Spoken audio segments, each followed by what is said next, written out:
तो सबसे पहले हम लोग जो करेंगे आज, दैट इज वेज कांस्टेंट।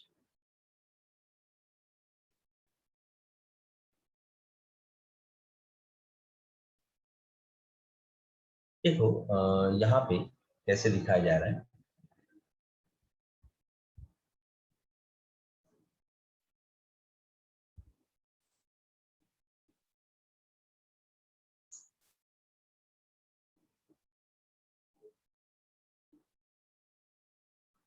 ये एक इंक्लाइन प्लेन है, ठीक है ना।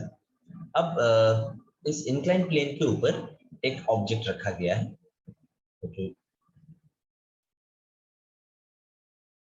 ये है अपना ऑब्जेक्ट।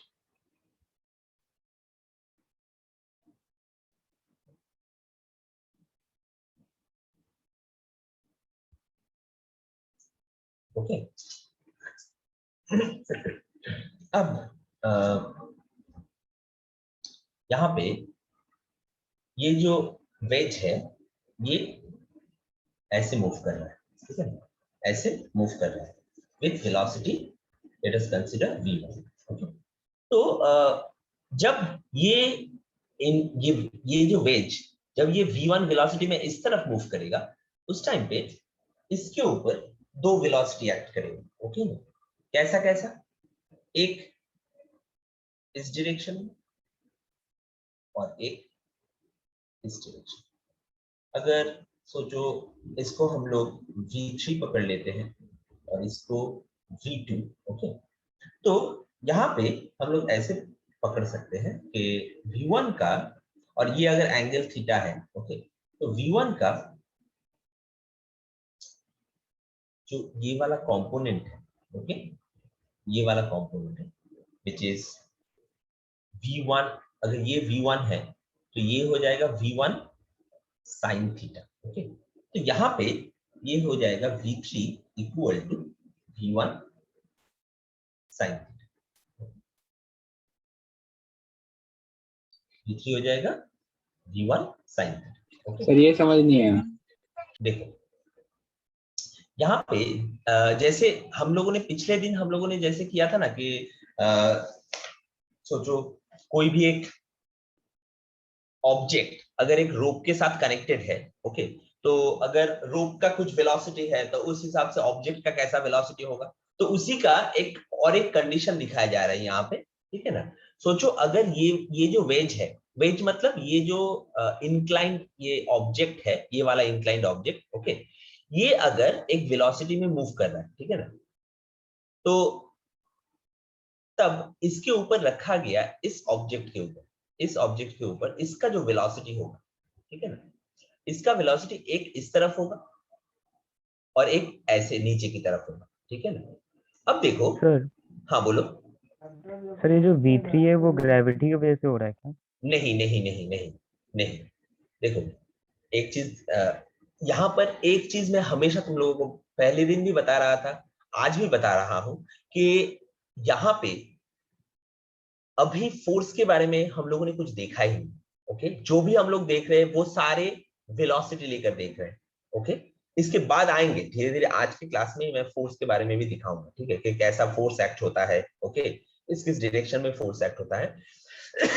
ये देखो दो ऑब्जेक्ट है यहाँ पे, एक ये इंक्लाइंड ऑब्जेक्ट, उसके ऊपर एक रेक्टेंगुलर ऑब्जेक्ट। ओके, अब देखो जब ये इंक्लाइंड वाला ऑब्जेक्ट अगर ये इस तरफ मूव करेगा तो इसका एक रिलेटिव वेलोसिटी होगा, इसके रिस्पेक्ट में इसका एक रिलेटिव वेलोसिटी होगा। मतलब sir. सोचो अगर ऐसे मैं बता रहा हूं, सोचो यहाँ पे एक कार है, वो कार इस तरफ मूव कर रहा है, तो कार के अंदर बैठा हुआ कोई भी जो भी होगा, जब ये v वेलोसिटी में मूव करना स्टार्ट करेगा, उसका रिलेटिव वेलोसिटी क्या होगा इस ऑब्जेक्ट का, मतलब जो इंसान कार के अंदर रहेगा उसका वेलोसिटी ऑपोजिट डायरेक्शन में होगा with respect to this car. Yes sir. तो वैसे ही यहाँ पे इस इंक्लाइंड प्लेन में जब ये रेक्टेंगुलर ऑब्जेक्ट रखा गया है, तो अगर ये इंक्लाइंड प्लेन अगर मतलब ये इंक्लाइंड ऑब्जेक्ट अगर v1 वेलोसिटी में इस तरफ जा रहा है, तो इस v1 का ये वाला कंपोनेंट, ओके, ये v3 के साथ इक्वल होगा। और v3 क्या हो रहा है, v3 एंड v2 ये इस ऑब्जेक्ट का रिलेटिव वेलोसिटी है with respect to the wedge. Okay, तो can you please explain it, sir? What are V2 and V3? v2 and v3 is the relative velocity with of the rectangular object with respect to the wedge। Okay no, इस wedge के respect में इसका जो velocity है that is v3 and v2। मतलब सोचो जो मैंने यहां पर दिखाया, अगर एक सरफेस के ऊपर एक ऑब्जेक्ट रखा गया है, ओके, और ये वाला जो सरफेस, सोचो एक कार के छत पे किसी भी एक ऑब्जेक्ट को रखा गया है, और कार अगर मूव करना स्टार्ट करे तो ये वाला ऑब्जेक्ट क्या करेगा, उस टाइम पे इसी पोजीशन में रहने की कोशिश करेगा। क्यों? क्योंकि वेलोसिटी किसमें है, कार में है। Yes, sir. कार में वेलोसिटी है, तो कार के रेस्पेक्ट में ये ऑब्जेक्ट स्टैटिक रहने की कोशिश करेगा, तो ये ऑब्जेक्ट का वेलोसिटी किस तरफ होगा, उल्टी डायरेक्शन में होगा, सेम Yes, v। sir. लेकिन यहां पर ये तो एक हॉरिजॉन्टल प्लेन है, लेकिन ये तो हॉरिजॉन्टल प्लेन नहीं है, ये एक इंक्लाइन प्लेन है, तो इसीलिए यहां पर ऐसे मोशंस हो रहा है। ओके, यहां पे ऐसे मोशंस हो रहे हैं कि ये v1 का दो कंपोनेंट में, यहां पर मतलब दो कंपोनेंट में यहां Sir, पर V3 एक is the एक, vertical motion. हाँ हाँ हाँ, हाँ सर, V3 किसके लिए लग रहा है सर? क्या क्या V3 किसके लिए लग रहा है? बता रहा हूं, देखो यहां पे जब ये मूव करना स्टार्ट करेगा, तो ये मैं तुम्हें ऐसे दिखाता हूं। सोचो अगर ये v1 है, ये है v1 sin थीटा, और ये है v1 cos थीटा। अच्छे से देखो एक चीज, अगर ये नीचे का ऑब्जेक्ट v1 इस तरफ जा रहा है, तो इसके ऊपर जो वेलोसिटी होगा वो ऐसे ऑपोजिट डायरेक्शन में होगा। ये समझ में आया? एक स्टेप बाय स्टेप चलते हैं, ये ऐसे होगा, ये समझ में आया हाँ या ना? जस्ट एब्सोल्युटली रिलेटिव वेलोसिटी देखो v1 का ऑपोजिट डायरेक्शन में ये वेलोसिटी है, हाँ या ना? Yes, sir. Yes, sir. Yes, sir. तो v1 का, क्योंकि देखो ये जो रेक्टेंगुलर ऑब्जेक्ट है ये v1 के ऊपर स्टैटिक है, तो sorry So what is V1, sir? The force which is applied. v1 ये जो इंक्लाइन प्लेन है उसका वेलोसिटी है v1। Okay, Okay, sir. अब देखो इस इंक्लाइंड ऑब्जेक्ट के ऊपर ये रेक्टेंगुलर ऑब्जेक्ट स्टैटिक है, हाँ या ना? Yes, static sir. है। Yes, sir. अब देखो अगर इसके ऊपर v1 वेलोसिटी है, तो मतलब अगर इस इंक्लाइंड ऑब्जेक्ट का वेलोसिटी v1 है, तो इस रेक्टेंगुलर ऑब्जेक्ट का वेलोसिटी क्या होगा, v1 इनटू ऑपोजिट डायरेक्शन, मतलब माइनस v1 वेलोसिटी होगा। ये समझ में आया हाँ या ना? Yes, sir. समझ में आया? श्योर? चलो Yes, sir. फाइन, तो इसको मैं सोचो, इसको मैं माइनस v1 लिख देता हूं, ठीक है ना, क्योंकि ऑपोजिट डायरेक्शन में। ओके, अब देखो ये जो माइनस v1 है इसका दो कंपोनेंट होगा, एक इसको ऐसे लिखते हैं ये वाला, और एक ये वाला। ओके, ये वाला जो कंपोनेंट होगा ये हो जाएगा, देखो ये अगर थीटा है, ये अगर थीटा है तो ये भी थीटा है। ओके, तो ये हो गया क्या, v1 cos थीटा, और ये क्या हो गया, v1 sin थीटा। ये सुन लो, So V2 v1 So का V1 how cos is theta that है. value theta, sir? क्या क्या, So how we are getting that angle is theta? ये मैंने एक दिन ही तुम लोगों को दिखा दिया था कि कैसे ये थीटा होता है। देखो ये मैं फिर से एक बार दिखा देता हूं, लेकिन this is the last time. एक चीज देख लो, अगर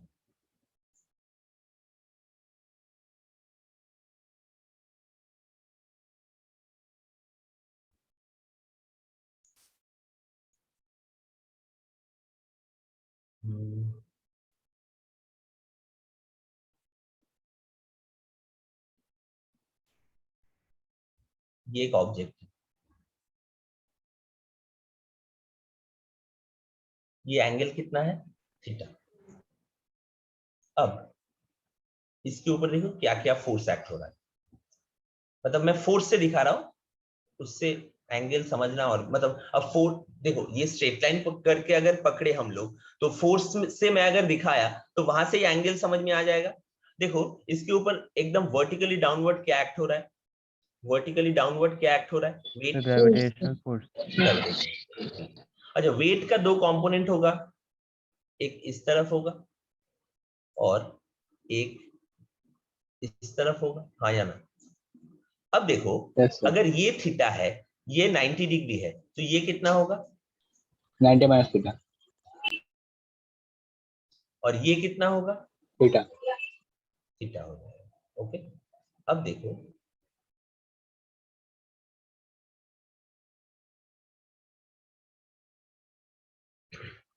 देखो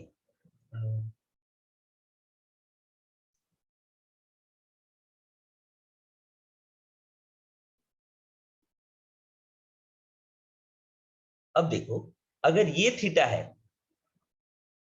तो ये वाला एंगल कितना होगा, So how is that theta, sir? क्योंकि ये Yes, क्या sir. है, एक राइट एंगल ट्राइंगल है ना, ये Yes, वाला sir. कैसा दिख रहा है, एक राइट एंगल ट्राइंगल दिख रहा है ना, तो right angle Yes, sir. Triangle का मतलब ट्राइंगल का तीन एंगल का एडिशन कितना होता है, 180 degree. Yes, Yes, sir. sir. तो अगर ये थीटा है, ये अगर 90 डिग्री है, तो बाकी ये कितना होगा, ये वाला एंगल कितना होगा, 90 माइनस थीटा। So अब that देखो, one. हाँ So that one theta, sir. एक एक करके बता रहा हूँ। देखो ये 90 माइनस थीटा है, ये समझ में आया। तो अब देखो ये अगर 90 माइनस थीटा है, ये टोटल कितना है, 90 डिग्री। तो ये पोर्शन अगर 90 माइनस थीटा है तो ये एंगल कितना होगा, ये टोटल है 90 डिग्री। Theta. ये अगर 90 माइनस थीटा होगा तो ये थीटा होगा, तभी ना Yes. टोटल ऐड कर दो, 90 minus theta plus theta is equal to 90 degree हो जाएगा। समझ Yes. में आया। Yes, Yes, sir.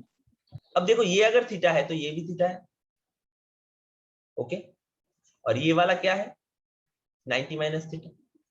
समझ में आया, हाँ या ना। Yes, Yes, sir. sir. ठीक, अच्छा अब देखो, अब यहाँ पे आ जाते हैं, इसके लिए आ जाते हैं, ठीक है।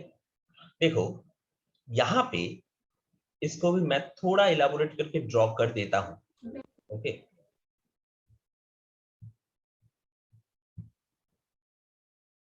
देखो ये अगर थीटा है, ये 90 डिग्री है, ये कितना होगा, ये वाला एंगल कितना होगा, 90 Sir, minus theta. 90 minus theta. तो ये हो गया 90 माइनस थीटा। अगर ये 90 माइनस थीटा है तो ये भी 90 माइनस थीटा है, हाँ या ना बच्चों। अगर ये अगर 90 माइनस थीटा है तो ये वाला एंगल भी 90 माइनस थीटा है, ये वाला एंगल, मतलब मैं इसको ब्लैक से कर देता हूं तो और भी अच्छे से दिखेगा तुम लोगों को। ये वाला एंगल भी तो 90 वो माइनस थीटा है। alternate angle से. नहीं नहीं नहीं, ऑल्टरनेट एंगल क्यों, यहाँ पे हाँ मतलब एकदम पैरेलल है। तो देखो ना, ये वाला, ये लाइन और ये देखो, इसका ये एक्सटेंशन यहाँ तक आया है, और ये Yes, वाला sir. और ये वाला तो पैरेलल है। तो ये अगर थीटा होगा तो ये भी थीटा होगा, सॉरी ये अगर 90 माइनस 90. थीटा Yes, होगा sir. तो ये भी 90 माइनस थीटा होगा, और Yes, ये sir. अगर 90 माइनस थीटा है तो ये थीटा हो जाएगा। समझ में आया, हाँ या ना। Yes, sir. अच्छा, अगर ये थीटा हुआ, ये अगर V1 है तो V1 का दो कंपोनेंट, एक इस तरफ एक V1 cos थीटा, इस तरफ एक V1 sin थीटा, हाँ या ना। सर हम लोग Yes, V2 sir. को V1 cos theta बोल रहे हैं. V2 को V1 cos थीटा बोल रहे हैं। तो देखो ये जो V1 है, इसका ये वाला कंपोनेंट V1 cos थीटा, ये वाला कंपोनेंट V1 sin थीटा। समझ में आया, हाँ या ना। Yes, sir. Yes, sir. अब देखो तो V3 इज इक्वल टू क्या होगा, V1 sin थीटा होगा, हाँ या ना। So why are we not taking it as minus V1 cos theta? क्यों माइनस क्यों ले रहे हैं हम लोग, ये मैंने तुम लोगों को दिखाने के लिए किया कि ये अगर V1 है, ये रेक्टेंग मतलब ये जो इंक्लाइंड ऑब्जेक्ट है, ये अगर V1 वेलोसिटी में राइट हैंड साइड में जा रहा है, अलोंग पॉजिटिव एक्स एक्सिस जा रहा है, तो ऑब्वियसली इस रेक्टेंगुलर ऑब्जेक्ट के ऊपर वेलोसिटी क्या होगा, ऑपोजिट डायरेक्शन में होगा ना, equal velocity in opposite direction. That's why मैंने यहाँ पे माइनस V1 लिखा है, ओके। So we will समझ not में, write it as minus V1 cos theta or minus V1 sin. नहीं फिर से बोलो। So the force which is the velocity. Force नहीं, अभी मैंने क्या कहा, अभी फोर्स के बारे में कुछ नहीं सोचो, Yes, sir. अभी फोर्स के बारे में सोचो ही मत, अभी सिर्फ वेलोसिटी को देखो, ठीक है ना। फोर्स के बारे में आएंगे, तो उस टाइम पे confidence फोर्स का is कुछ like- भी पूछो वो मैं बताऊंगा, ठीक है। अब यहाँ पे सिर्फ वेलोसिटी देखो। देखो अगर सिर्फ मैग्नीट्यूड पकड़ा जाए तो ये माइनस V1 मैंने क्यों दिया है, डायरेक्शन समझाने के लिए, ठीक है ना। Yes. लेकिन मैग्नीट्यूड क्या है, सेम है ना। इस रेक्टेंगुलर वेज का जो वेलोसिटी का मैग्नीट्यूड होगा, इसका भी इस ये इंक्लाइंड वेज का जो वेलोसिटी का मैग्नीट्यूड होगा, इस रेक्टेंगुलर ऑब्जेक्ट का भी वेलोसिटी का मैग्नीट्यूड वही होगा v1, लेकिन डायरेक्शन इस तरफ होगा। तो उसको ही मैंने दो कंपोनेंट में तोड़ लिया है, एक v1 sin थीटा, एक v1 cos थीटा। ओके, तो v1 sin थीटा इस v3 के साथ इक्वल हो रहा है ना, देखो v1 sin थीटा का वैल्यू v3 के साथ इक्वल हो रहा है ना, समझ में आया? हाँ यार सर ये -v1 sin थीटा होगा ना? हाँ होगा। अब देखो इस मतलब इसका मैग्नीट्यूड हम लोग सिर्फ इक्वेट कर रहे हैं, इसलिए माइनस प्लस का कोई मतलब ही नहीं है ना। ऑलरेडी तो हम लोग अगर इक्वेट कर दिया, सिर्फ मैग्नीट्यूड इक्वेट कर रहे हैं। only the magnitude. एग्जैक्टली, यहाँ पे सिर्फ हम लोग मैग्नीट्यूड लेकर काम कर रहे हैं। ओके, समझ में आया? हाँ या ना? तो So यहाँ how पे v1 sin theta is equals to v2? How v1 sin theta is Is equal to equal v2? to v3. No, not v2, it's v3। v3 sir. How हाँ is देखो v1 sin theta किस direction में है? इस it? Inclined plane के perpendicularly up. तो Yes sir.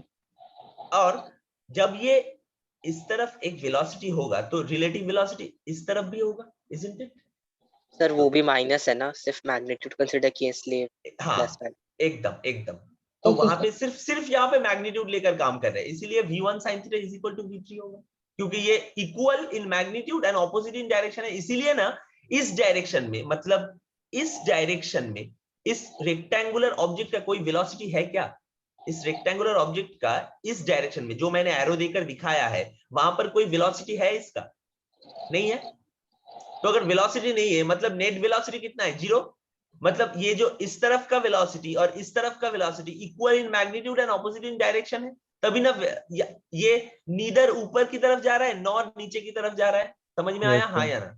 Yes sir, yes. Okay, तो यहाँ पे इसलिए हम लोग ऐसे लिख सकते हैं कि v3 is equal to v1 sin theta. Okay, समझ में आया? सर यहाँ तो साइन भी पॉजिटिव होगा बिकॉज सर ऊपर वाला अब नहीं नहीं नहीं, पॉजिटिव नेगेटिव यहाँ पे कुछ सोचो ही मत अभी यहाँ पे। ओके नो, क्योंकि हम लोग Okay, मैग्नीट्यूड लेकर काम करें, क्यों फालतू कॉम्प्लिकेटेड क्यों करें? अभी साइन लेकर हम लोग क्यों कॉम्प्लिकेट करें इसको? ये प्योर मैग्नीट्यूड लेकर काम कर रहे हैं, तो एग्जैक्टली मैग्नीट्यूड लेकर ही काम करेंगे। ओके, सिर्फ मैग्नीट्यूड को इक्वेट Yes, कर sir. रहे हैं हम लोग। समझ में आया? Yes sir. Great. तो अभी इसके बाद आ जाते हैं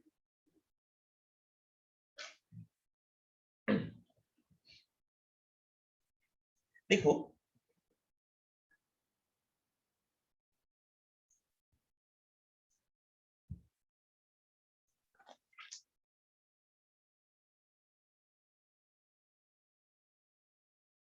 एक न्यूमेरिकल लेकर स्टार्ट करते हैं, क्योंकि देखो ये जो चैप्टर है ना अपना, ये चैप्टर में जितना ज्यादा मतलब पूरा कॉन्सेप्ट न्यूमेरिकल के ऊपर ही है। ओके, तो चलो एक न्यूमेरिकल करते हैं सबसे पहले, क्योंकि नॉर्मल रिएक्शन फोर्स भी तुम्हें दिखाना है, तो वो न्यूमेरिकल से ही मैं स्टार्ट करूंगा वो दिखाना। सर बोलो। सर ये वाला ऊपर वाला v1 cos थीटा क्यों हो रहा है? Why not v1 sin theta? कौन सा वाला? सर पीछे जो स्लाइड था। ये वाला कहाँ पे? कौन सा? पहला वाला तो ये सर वाला। हाँ हाँ सर। हाँ यहाँ पे क्या? सर जो v1 है, हाँ तो सर उसका एक कंपोनेंट आप बोले v1 sin थीटा, तो हाँ सर वो नीचे वाला डायरेक्शन में क्यों है, ऊपर वाले में क्यों नहीं? ये वाला दिखा रहा है, ये यस वाला सर, बोल यस रहे हो? सर, यस अच्छा सर। अच्छा अच्छा अच्छा। देखो यहाँ पे इसको देखो एक बार में मैं समझाता हूँ तुमको। यहाँ पे ये क्यू थीटा है, ये समझ में आया? हाँ या नहीं? हाँ सर वो तो आ गया। है ना? अब देखो तो ये अगर v1 cos थीटा है, ये वाला कंपोनेंट अगर v1 cos थीटा है, तो ऑब्वियसली ये वाला कंपोनेंट भी v1 cos थीटा ही होगा, isn't it? Yes sir, because Yes, equate it sir. is करेगा the ना, इक्वेट positive. करेगा यस ना, सर, यस इक्विलिब्रियम तो होगा। इसीलिए और मैं यहाँ पे और थीटा करके जियोमेट्री करके मैं दिखा ही नहीं रहा हूँ तुमको, ये सिंपली यहाँ पे ऐसे बता रहा हूँ तुमको कि अगर ये इक्विलिब्रियम होगा तो ऑब्वियसली मतलब वेलोसिटीज से ऑपोजिट डायरेक्शन में इक्वल इन मैग्नीट्यूड होगा, isn't it? तभी ना वो यस सर, इक्विलिब्रियम आएगा। तो इसीलिए यस मैंने सर। सिंपल यहाँ पे v1 cos थीटा, तो ये इसको v1 cos थीटा लिख दिया, यहाँ पे v1 sin थीटा, तो इसको v1 sin थीटा लिख दिया। समझ में आया? ओके सर, हाँ सर। अब यहाँ पे ये numerical So when the body is in equilibrium, we will consider the force to be zero, the net force. हाँ हाँ So in that case, the velocity will also be zero. ना, Newton first law ने क्या कहा था? Newton ने कि अगर किसी भी ऑब्जेक्ट के ऊपर फोर्स जीरो है तो इधर that object will remain at rest और with Move with the uniform uniform motion, motion. और विथ Yes. यूनिफॉर्म मोशन, तो यूनिफॉर्म मोशन में भी तो चल सकता है। तो बट इक्विलिब्रियम में और सब फोर्स नेट फोर्स जीरो है तो सब मूव कैसे So how करेगा? were we considering it in the previous one? Move Sir? कैसे करेगा? नहीं देखो, यहाँ पे अगर तुम ऐसे सोच रहे हो वो रेस्ट में था तो वहां से कैसे मूव करेगा? तो नहीं, अगर वो रेस्ट में था वो रेस्ट में ही रहेगा, लेकिन अगर वो पहले से ही मूव कर रहा था तो वो उसी Yes, वेलोसिटी sir. में कंटिन्यू करेगा, isn't it? Yes, sir. Yes, अब sir. देखो, So sir, in the previous one, the object was moving with some velocity. Object the inclined object, यहाँ पे ये इंक्लाइंड ऑब्जेक्ट मूव कर रहा था v1 वेलोसिटी, तो वहां से Okay. हम लोग इस रेक्टेंगुलर ऑब्जेक्ट का वेलोसिटीज निकालेंगे। Okay, Okay, sir. अब देखो यहाँ पे एक डायग्राम दिखा दो। तो अभी यहाँ से रिएक्शन, नॉर्मल रिएक्शन फोर्स का के बारे में हम लोग जानेंगे। ओके, देखो अगर ये एक ऑब्जेक्ट है, ओके, एक सरफेस के ऊपर एक ऑब्जेक्ट रखा गया है, ठीक, तो ये जो ऑब्जेक्ट है इसके ऊपर कौन कौन सा फोर्स एक्ट हो रहा है, कोई बता सकता है? सोचो क्या तो क्या वे फोर्स। हाँ, सर ग्रेविटी का ग्रेविटी, मतलब ग्रेविटी किस तरफ एक्ट होगा? ऑब्वियसली डाउनवर्ड डायरेक्शन में। डाउनवर्ड। तो ग्रेविटी और रिएक्शन फोर्स भी एक्ट करेगा ना? रिएक्शन फोर्स किस तरफ एक्ट करेगा? In the upward normal direction. Normal act करेगा। नॉर्मल एक्ट करेगा। Okay, great. तो यहाँ पे ये है नॉर्मल रिएक्शन फोर्स, इसको हम आर से बोलते हैं। ये जो पर्टिकुलर सिचुएशन है यहाँ पर ये क्या है? R is equal to W या R is equal to mg भी हम लोग लिख सकते हैं, ठीक? Sir, what is reaction force? देखो, व्हाट इज रिएक्शन फोर्स?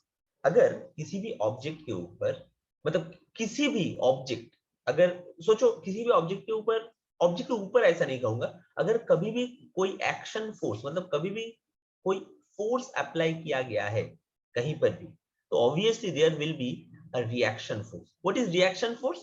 अब एक फोर्स रहेगा जो पहले फोर्स के इक्वल इन मैग्नीट्यूड होगा और ऑपोजिट इन डायरेक्शन होगा। सिंपल एक एग्जांपल दे रहा हूं, सोचो ये ऐसे सोचो, अगर मैं ऐसे दो हाथ को लेकर, सब अपने अपने ऐसा करो, अपने दो हाथ को लेकर प्रेस करो, ओके, प्रेस करो। सोचो ये इस हाथ को मैंने ऐसा रख दिया, दाहिने हाथ से मैंने इसको प्रेस किया। अच्छा, दोनों पंप का ये जो मसल है वो किस तरफ जा रहा है? दोनों पंप का ही जो मसल है वो किस तरफ मूव कर रहा है? अंदर की तरफ, बाहर की तरफ, किस तरफ? अंदर की तरफ। दोनों ही अंदर की तरफ मूव कर रहे हैं। अच्छा, देखो किसी तो मतलब अगर ये वाला पोर्शन अगर अंदर की तरफ मूव कर रहा है, मतलब इसके ऊपर किस डायरेक्शन में फोर्स एक्ट हो रहा है? इस डायरेक्शन में, अंदर की तरफ फोर्स एक्ट हो रहा है। Yes, sir. Yes sir. अच्छा, ये भी ऐसा ही हो रहा है अंदर की तरफ, मतलब इसके ऊपर भी इस डायरेक्शन में एक फोर्स एक्ट किया जा रहा है, इजंट इट? Yes, sir. अब देखो, अगर ये दोनों ऑब्जेक्ट को, मतलब इन दोनों पंप को मैं अगर ऐसे प्रेस करूं, अच्छा इस पंप से, राइट पंप से मैं लेफ्ट पंप को प्रेस कर रहा हूं, उससे क्या हो रहा है? लेफ्ट पंप के ऊपर एक ऐसा इस डायरेक्शन में फोर्स एक्ट हो रहा है जिससे ये वाला पंप अंदर की तरफ जा रहा है, ओके। उसी टाइम पे एक equal and opposite force act हो रहा है जो ये वाला हाथ इसके ऊपर दे रहा है। वो तुम्हें देने की जरूरत नहीं है, तुम इस हाथ को ऐसे स्टैटिक रख दो, इस हाथ को स्टैटिक रख दो, किसी भी तरह से इस हाथ को हिलाओ मत, सिर्फ इसको फोर्स दो, मतलब सिर्फ राइट हैंड से लेफ्ट हैंड को प्रेस करो, ऑलरेडी मतलब ऑटोमेटिकली इंस्टेंट एक फोर्स लेफ्ट हैंड भी राइट हैंड के ऊपर एक्ट करेगा। तब जाके क्या होगा? ये हैंड का जो, मतलब ये जो पंप है, ये पंप भी अंदर की तरफ जाएगा, isn't it? तो ये फोर्स कौन दे रहा है, कहां से आ रहा है? ये इस एक्शन फोर्स का, जो ये राइट हैंड दे रहा था इसके ऊपर, उसका रिएक्शन फोर्स है, उसका इक्वल एंड ऑपोजिट डायरेक्शन में फोर्स है। हाँ बोलो अभी। Okay, sir. हाँ, तो So that समझ is में according to the law that two forces are equal and opposite in magnitude. एकदम थर्ड लॉ। Okay, sir. अब देखो एक चीज, ये जब मैं तुम लोगों ने पूछा, कुछ और भी थोड़ा इंफॉर्मेशन तुम लोगों को दे देता हूँ कि ये चीज हमेशा हमेशा याद रखना कि फोर्स ना हमेशा पेयर में आता है, हमेशा वो पेयर में रहता है। ओके, हमेशा तुम एक्शन कहीं पर भी एक फोर्स दो, अगर उसे एक्शन के तौर पे तुम लोग कंसीडर करो तो then and there a reaction force will appear instantaneously. कैसे कहां से अपीयर कर जाता है नहीं पता हमें, लेकिन एक फोर्स अपीयर हो जाएगा। तुम जोर से घुसा मारो, सोचो टेबल पे या वॉल पे, वॉल भी उतना ही जोर से तुम्हारे हाथ में मारेगा। ओके नो, कहां से आया we don't know, but a reaction force will be there, okay, in the opposite direction of the action force, और उसका मैग्नीट्यूड एकदम इक्वल होगा। जितना फोर्स तुम अप्लाई करोगे उतना ही फोर्स वो भी तुम्हें अप्लाई करेगा। समझ में आया? तो ये हर मतलब सर सब टाइम पे इक्वल होगा मैग्नीट्यूड हमेशा इसका? हमेशा। So this is just like what we give, we get what we give. Exactly, exactly, something like that. Okay, no? In life also.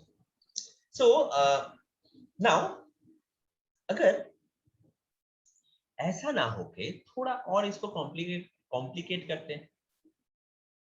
अगर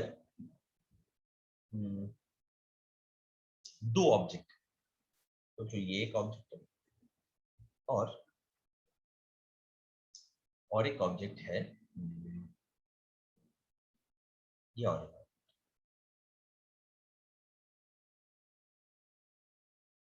ओके, ये दोनों ऑब्जेक्ट, अब इसके ऊपर हम लोग ऐसे फोर्स एक्ट कर रहे हैं। सोचो इस वाले ऑब्जेक्ट के ऊपर हम लोग फोर्स एक्ट कर रहे हैं।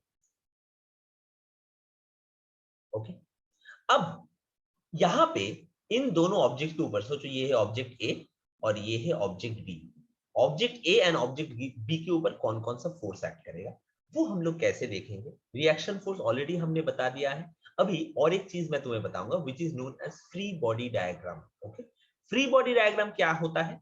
किसी भी एक ऑब्जेक्ट के ऊपर जो टोटल जो जितना भी फोर्स एक्ट हो रहा है किसी भी एक ऑब्जेक्ट के ऊपर, वो अगर हम लोग अलग से ड्रॉ करके दिखाए तो that is the free body diagram. Okay, free body diagram एक चीज है जहां जो मतलब एक डायग्राम जहां पे हम सारा फोर्स एक ऑब्जेक्ट के ऊपर जितना भी फोर्स एक्ट हो रहा है, जिस भी डायरेक्शन में एक्ट हो रहा है, वो हम ड्रॉ करके दिखा देते हैं। तो वहां से समझ में आता है कि एक ऑब्जेक्ट के ऊपर टोटल कंप्लीट कितना फोर्स एक्ट हो रहा है। For all the forces. All the forces. Okay, अब देखो एक एक करके दिखाता हूं। सोचो इसका जो मास है दैट इज m1 और इसका जो मास है दैट इज m2। ओके, तो पहले मैं ऑब्जेक्ट ए का फ्री बॉडी डायग्राम ड्रॉ करके दिखाता हूं, ठीक है ना?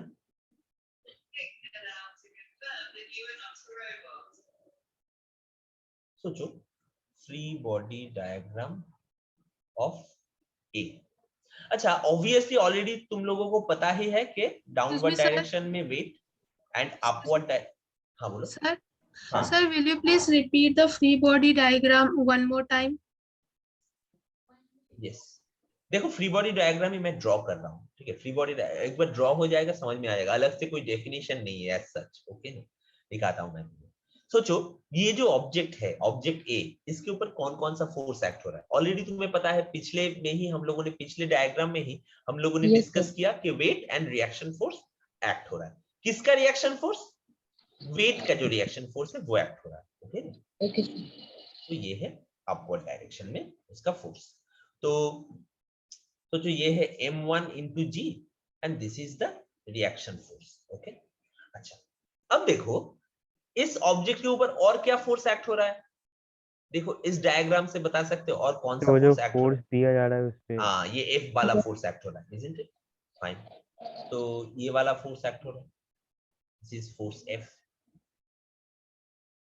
अच्छा अब देखो जब इसके ऊपर, अब अच्छे से देखो, इसके ऊपर ये जो ऑब्जेक्ट है, जो इसके ऊपर एक फोर्स दिया जा रहा है, मतलब इस ऑब्जेक्ट को पुश किया जा रहा है इस फोर्स से, तो ये क्या करेगा? अगर सोचो प्रेयर लाइन में तुम लोग सारे खड़े हो, एक किसी भी एक को पुश कर, मतलब किसी दोस्त ने पीछे से एक दोस्त को आगे के दोस्त को पुश कर दिया, तो वो दोस्त क्या करेगा? उसके आगे के दोस्त को जाके पुश कर देगा ना? Yes, sir. Yes. Yes sir. तो मतलब ये जो ऑब्जेक्ट ए है ये बी के ऊपर एक पुश देगा, तो ऑब्वियसली उसका भी एक रिएक्शन फोर्स होगा, हाँ या ना? उसका Yes, भी sir. एक रिएक्शन sir. फोर्स होगा। मतलब जब ऑब्जेक्ट ए ऑब्जेक्ट बी को जाके पुश करेगा तो ऑब्जेक्ट बी भी इक्वल एंड ऑपोजिट फोर्स देगा किसको? Object It A. will push object A. तो ये इस तरफ एक फोर्स, सॉरी ये इस तरफ एक फोर्स देगा, Yes, sir. मतलब टोटल ये 4 फोर्स एक्ट हो रहा है। तो इसको सोचो, इसको R1 इसको R2 करके लिख देते हैं। ओके, तो ये हो गया free body So can we diagram. write R2 as minus F? R2s Minus F? ना, ये हम नहीं लिख सकते। क्यों नहीं लिख सकते? क्यों नहीं लिख सकते? अगर यहाँ पे फोर्स देने के बावजूद भी कोई भी मूवमेंट नहीं हो रहा है, okay, then we can write. क्यों? क्योंकि तब बैलेंस फोर्स, मतलब total net force is 0। This is a balanced force. लेकिन देखो यहाँ पर हम लोगों ने फ्रिक्शन नहीं पढ़ा है, isn't it? तो मतलब इसका मतलब ये है, अगर एक फ्रिक्शन लेस सरफेस के ऊपर कितना भी ऑब्जेक्ट तुम रख दो, उसके ऊपर थोड़ा सा भी फोर्स दे दोगे, वो मूव करना स्टार्ट करेगा। ओके, क्योंकि कोई भी फ्रिक्शनल फोर्स नहीं है, isn't it? अब देखो, तो यहाँ तो पे ये नेगेटिव क्यों नहीं लिख सकते? क्यों, बताता हूँ। देखो, अब देखो ये ऑब्जेक्ट, मतलब अगर तुम यहाँ पर फोर्स दे रहे हो और ये एक फ्रिक्शन लेस सरफेस है, तो ऑब्वियसली ये दोनों ऑब्जेक्ट टुगेदर ऐसे कुछ एक्सीलरेशन में मूव कर रहा है, isn't it? Yes sir. तो अगर ये एक एक्सीलरेशन में मूव कर रहा है तो obviously F and R2 equal नहीं हो सकता। अगर F एंड R2 इक्वल होता तो ये थोड़ी एक्सीलरेशन में मूव करता, इसका एक्सीलरेशन 0 हो जाता, isn't it? तो हम लोग यहाँ पे ऐसा लिख सकते हैं, क्या लिख सकते हैं? देखो यहाँ पे ऐसा लिखा जा सकता है कि ये जो ऑब्जेक्ट है उसका नेट फोर्स किस तरफ है, बोल सकते हो? इसका नेट फोर्स किस डायरेक्शन में है? कौन सी direction? Right. Towards right. Towards right. मतलब F एंड R2 में कौन ज्यादा है? तो F ज्यादा है। F तो F F. माइनस R2 कितना ज्यादा है? M2 इंटू A ज्यादा है। अंडरस्टैंड? तो F minus R2 is equal to M2A। क्यों? क्योंकि इसका एक नेट एक्सीलरेशन है टुवर्ड्स राइट साइड, मतलब एक नेट फोर्स भी होगा टुवर्ड्स राइट साइड। तो ऑब्वियसली राइट साइड का फोर्स ज्यादा होगा लेफ्ट साइड के फोर्स से। तो राइट साइड का फोर्स है F, लेफ्ट साइड का फोर्स है R2, तो इसीलिए F minus R2 is equal to M2 into A। समझ में आया? Sir, I didn't get it. So how it is yes equal to sir, मतलब M2 समझ में नहीं आया। देखो, ये जो ऑब्जेक्ट है ये क्या ऊपर की तरफ या नीचे की तरफ जा रहा है? No, sir. जा सकता है? सोचो तुमने इसको Yes. फोर्स दिया, ये ऊपर की तरफ उड़ गया या नीचे की तरफ तोड़ के घुस गया, ऐसा हो सकता है क्या? No, No, नहीं sir. सर। नो ना। अच्छा, तो अगर ऐसा नहीं हो सकता तो मतलब वर्टिकली बैलेंस्ड फोर्स है, नेट फोर्स 0 है, isn't it? Vertically net force 0 मतलब R1 is equal to M1 into G। जहां पे कोई भी एक्सीलरेशन नहीं है वहां पर हम लोग ऐसे इक्वेट कर सकते हैं फोर्स को। लेकिन जहां पे एक्सीलरेशन है वहां पे हम लोग इक्वेट नहीं कर सकते। क्यों? क्योंकि देखो यहाँ पे इस डायरेक्शन में फोर्स है F, राइट साइड में फोर्स है F एंड लेफ्ट साइड में फोर्स है R2। ओके, और ये ऑब्जेक्ट A एक्सीलरेशन में मूव कर रहा है। तो अगर ये ऑब्जेक्ट A एक्सीलरेशन में मूव कर रहा है मतलब इसके ऊपर राइट साइड में एक फोर्स भी होगा, isn't it? क्योंकि जहां पे भी एक्सीलरेशन है वहां पे फोर्स तो होगा, हाँ या ना? Yes sir. तो अगर वहां पे एक फोर्स होगा किस डायरेक्शन में? राइट साइड में के डायरेक्शन में। इसका मतलब है टोटल हॉरिजॉन्टली जो दो फोर्स एक्ट हो रहा है F एंड R2, ये दो फोर्स एक दूसरे से अलग है, इसीलिए एक नेट फोर्स है। अब हम लोग देखेंगे कि नेट फोर्स किस डायरेक्शन में है, राइट साइड के डायरेक्शन में। क्योंकि देखो ये हमें कैसे समझ में आ रहा है, सोचो इसके ऊपर अगर मैं ऐसा ही देखूं कि F is equal to 100 newton and R2 is equal to 80 newton. Yes, क्यों sir. ऐसा मैं कह रहा हूं? छोड़ो 80 न्यूटन नहीं, ऐसा मैं नहीं पकड़ूंगा। सोचो ये जो ऑब्जेक्ट है ये ऑब्जेक्ट कुछ एक्सीलरेशन में मूव कर रहा है। सोचो इसका जो एक्सीलरेशन दैट इज 2 मीटर पर सेकेंड स्क्वायर। Okay, sir. मतलब इसके और इसका जो मास है, एज एन एग्जांपल बता रहा हूं, मास इज 10 kg। तो इस डायरेक्शन में इसका फोर्स कितना है बता सकते हो? So 20. 20 Newton, right? अच्छा, Yes. 20 न्यूटन मतलब यहाँ पे F and R2 में क्या F and R2 इक्वल हो सकता है? अगर F and R2 इक्वल है, F अगर R2 के साथ इक्वल है तो F minus R2 is equal to क्या हो जाएगा? तो जीरो हो जाएगा। तो जीरो मतलब तब तो मतलब m इंटू ए जीरो, तो a इक्वल टू जीरो हो जाएगा। तो मतलब Yes. एक्सीलरेशन तो जीरो हो जाएगा, लेकिन यहाँ पर तो एक एक्सीलरेशन है 2 मीटर पर second square, isn't it? Okay. Yes sir. और देखो यहाँ पे जब एक्सीलरेशन है तभी ना एक नेट फोर्स है, और जब नेट फोर्स है तो ऑब्वियसली जिस डायरेक्शन में नेट फोर्स होगा उस डायरेक्शन में एक अनबैलेंस्ड फोर्स है, तभी ना उस डायरेक्शन में एक नेट फोर्स है। अगर बैलेंस्ड फोर्स होता तब तो जीरो हो जाता फोर्स, जो यहाँ पे वर्टिकली हो रहा है R1 is equal to mg हो रहा है, m1g हो रहा है। लेकिन यहाँ पे एक चीज मैंने गलत लिखा, m2 नहीं, यहाँ पे m1 होगा, ओके? क्योंकि ये वाला इस ऑब्जेक्ट का जो मास है वो हमने m1 पकड़ा है, तो क्योंकि यहाँ पे राइट साइड में एक नेट फोर्स है 20 न्यूटन, तो इसी 20 न्यूटन फोर्स को हम लोग कैसे दिखा रहे हैं? सोचो, अब मैं यहाँ पे एग्जांपल से दिखा रहा हूँ। सोचो ये है 100 Newton, F and R2 is 80 Newton, तो नेट फोर्स कितना हो जाएगा? 100 माइनस 80, मतलब ये 20 इस डायरेक्शन में एक नेट फोर्स में मूव करेगा, इजंट इट? समझ में आया? हाँ या नहीं? Yes, sir. अब देखो, सर हाँ बोलो। सर लेकिन न्यूटन थर्ड लॉ तो कहता है कि एवरी फोर्स का इक्वल एंड अपोजिट रिएक्शन होता है, तो हाँ, इस हिसाब से तो F और R2 को इक्वल होना चाहिए। है ना? सही बात है। बताओ, एवरी फोर्स का तो इक्वल एंड ऑपोजिट फोर्स होता है, लेकिन न्यूटन ने ये भी कहा है कि कभी भी action force and reaction force एक ऑब्जेक्ट के ऊपर एक्ट नहीं होता। ये मैं मतलब ये आगे आगे बताता, तुम लोग क्वेश्चन करो तो उस हिसाब से मैं क्लास को आगे बढ़ा रहा हूँ, ओके? तो देखो, सोचो तुमने एक वॉल के ऊपर पंच किया, तो तुमने एक्शन किसके ऊपर दिया? Sir, on the wall. तो रिएक्शन किसके ऊपर हुआ? On the hand. on my on the hand, right?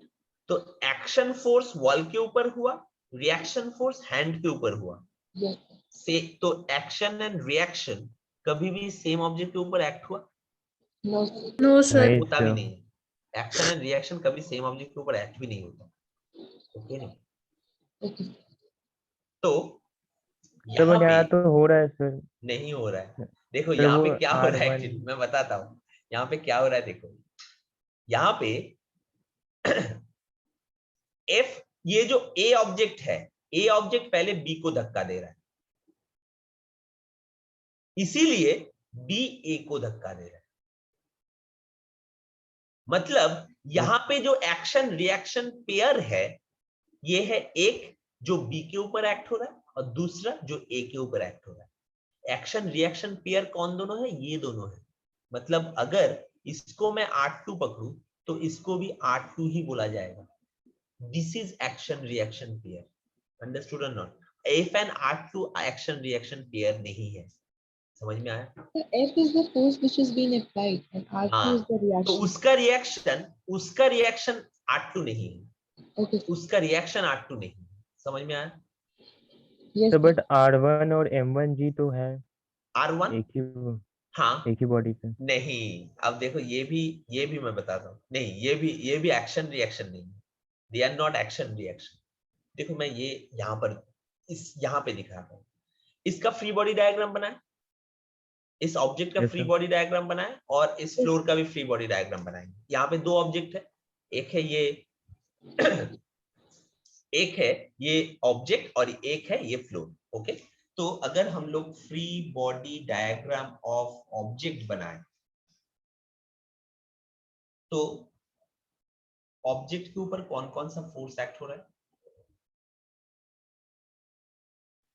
Object के ऊपर वेट एक्ट हो रहा है downward and reaction force act हो रहा है upward. Weight downward and reaction force upward. और अगर हम लोग free body diagram of floor करें, F B D of floor, तो इसके ऊपर कौन सा फोर्स एक्ट हो रहा है? वेट वेट एक्ट हो रहा है।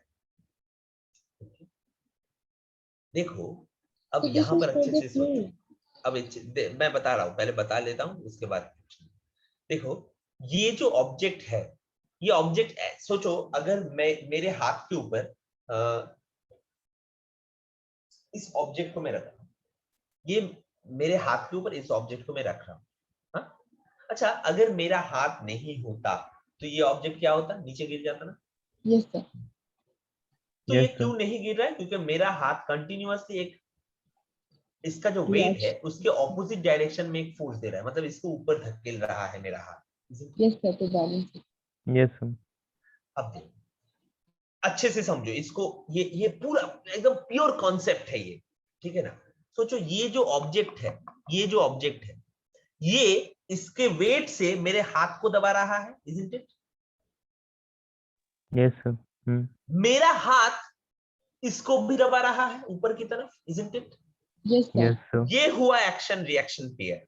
मतलब ये ऑब्जेक्ट का जो वेट है जो मेरे हाथ पे गिर रहा है, और मेरे हाथ रिएक्शन फोर्स दे रहा है equal and opposite amount object के ऊपर, तो अलग अलग हुआ। तो मतलब सेम फोर्स दोनों एक दूसरे को दे रहे हैं। हाँ, तो मतलब अलग अलग ऑब्जेक्ट के ऊपर एक्शन रिएक्शन हो रहा है। अब देखो Yes, sir. Yes, sir. So that means तो they are equal in magnitude but opposite in direction. हाँ, और and always they act on different object. Okay, Okay, sir. तो अब देखो यहां पर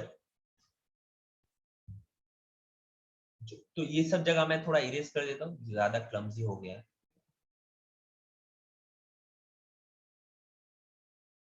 अब तो ये free body diagram of object a मैंने दिखा दिया तुम लोगों को।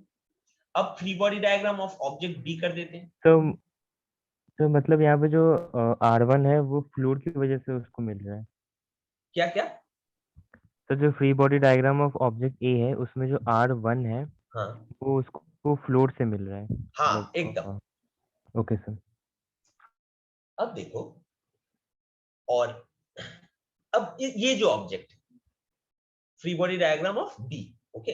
अब तुम लोग बताओ इस ऑब्जेक्ट के ऊपर, तुम देख के बताओ, यहां पे देख के सारे फोर्स यहां पर ड्रॉ कर दिया गया है ऑलरेडी। इसके ऊपर कौन सा फोर्स एक्ट होगा? इसके ऊपर कौन सा फोर्स एक्ट होगा और किस डायरेक्शन में एक्ट होगा? देखते हैं कौन कौन सा फोर्स और किस डायरेक्शन। सो फर्स्ट तो ग्रेविटी, चलो fine. So the reaction force. फिर देन उसका रिएक्शन ऊपर, और क्या? फिर R2 R2 फिर टुवर्ड्स राइट। क्या खत्म? R2, ये सोचो ये हो गया M2G, इसको R3 लिख देते हैं।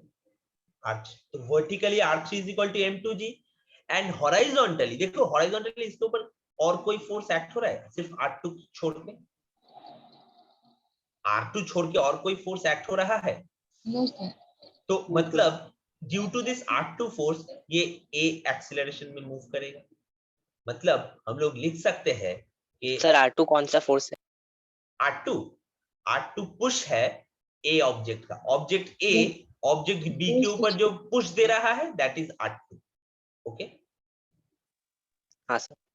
तो यहाँ पे जैसे हम लोग M2G is equal to R3 लिख सकते हैं, वैसे ही हम लोग R2 इज इक्वल टू क्या लिख सकते हैं? कोई बता सकता है मुझे? R2 फोर्स के लिए ही वो A एक्सीलरेशन में मूव कर रहा है, उसका मास है M2, तो M2 है।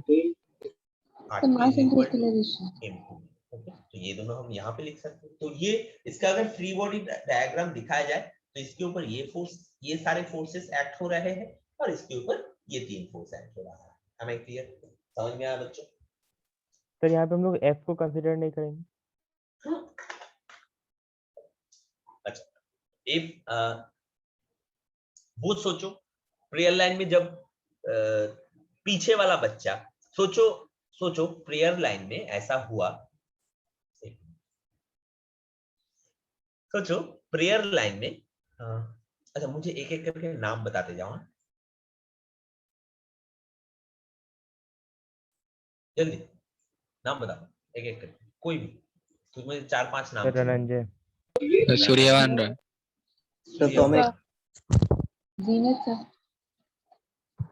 जीनत, उसके बाद भूमिका क्या क्या फिर से? भूमिका भूमिका, उसके बाद और एक बस पीयूष। ओके, मैं अलग अलग लेटर लिया थे। तो अब देखो, ऐसे करके ऐसे फेस करके खड़े हो सारे। पीयूष ने फोर्स दिया भूमिका के ऊपर, भूमिका के पीठ पे एक धक्का मारा। ओके, तो फोर्स किसके ऊपर? ये जो एफ फोर्स है ये बी के ऊपर ही हुआ, ये थोड़ी जीनत के ऊपर हुआ, थोड़ी एस के ऊपर हुआ, थोड़ी रणंजय के ऊपर हुआ। ये जो Yes, F sir. Force Yes, है sir. ये सिर्फ बी के ऊपर गया। हाँ, अब बी जाके एक रिएक्शन देगा या एक फोर्स देगा, एक धक्का मारेगा, तो जीनत भी एक ऑपोजिट फोर्स देगा। फिर जीनत एस को जाके एक R2 फोर्स देगा, तो एस भी जीनत को एक R2 फोर्स देगा। एंड एस रणंजय को एक R3 फोर्स देगा, तो इसीलिए रणंजय भी एस को एक R3 फोर्स देगा। समझ में आया? हाँ या ना? तो ये जो एफ फोर्स है ये सिर्फ तो पीयूष ने दिया था, बाकी तो सारे धक्के में जा रहे हैं। पीयूष का धक्का भूमिका को, भूमिका का धक्का जीनत को, जीनत का धक्का एस, किसका नाम था? सर मेरा सूर्यवान। शुभ, हाँ शोडोभान, और शोडोभान का धक्का रणंजय को। ये तो धक्के में जा रहे हैं सारे, लेकिन फोर्स किसने दिया था? ये एफ वाला फोर्स पीयूष ने दिया था। किसके ऊपर दिया था? सिर्फ भूमिका के ऊपर दिया था। समझ में आया? तो इसीलिए यहां पर भी वैसा ही है। बहुत ब्रेक किया, समझ में नहीं आया So तुम्हारा? these are all the action and reaction forces.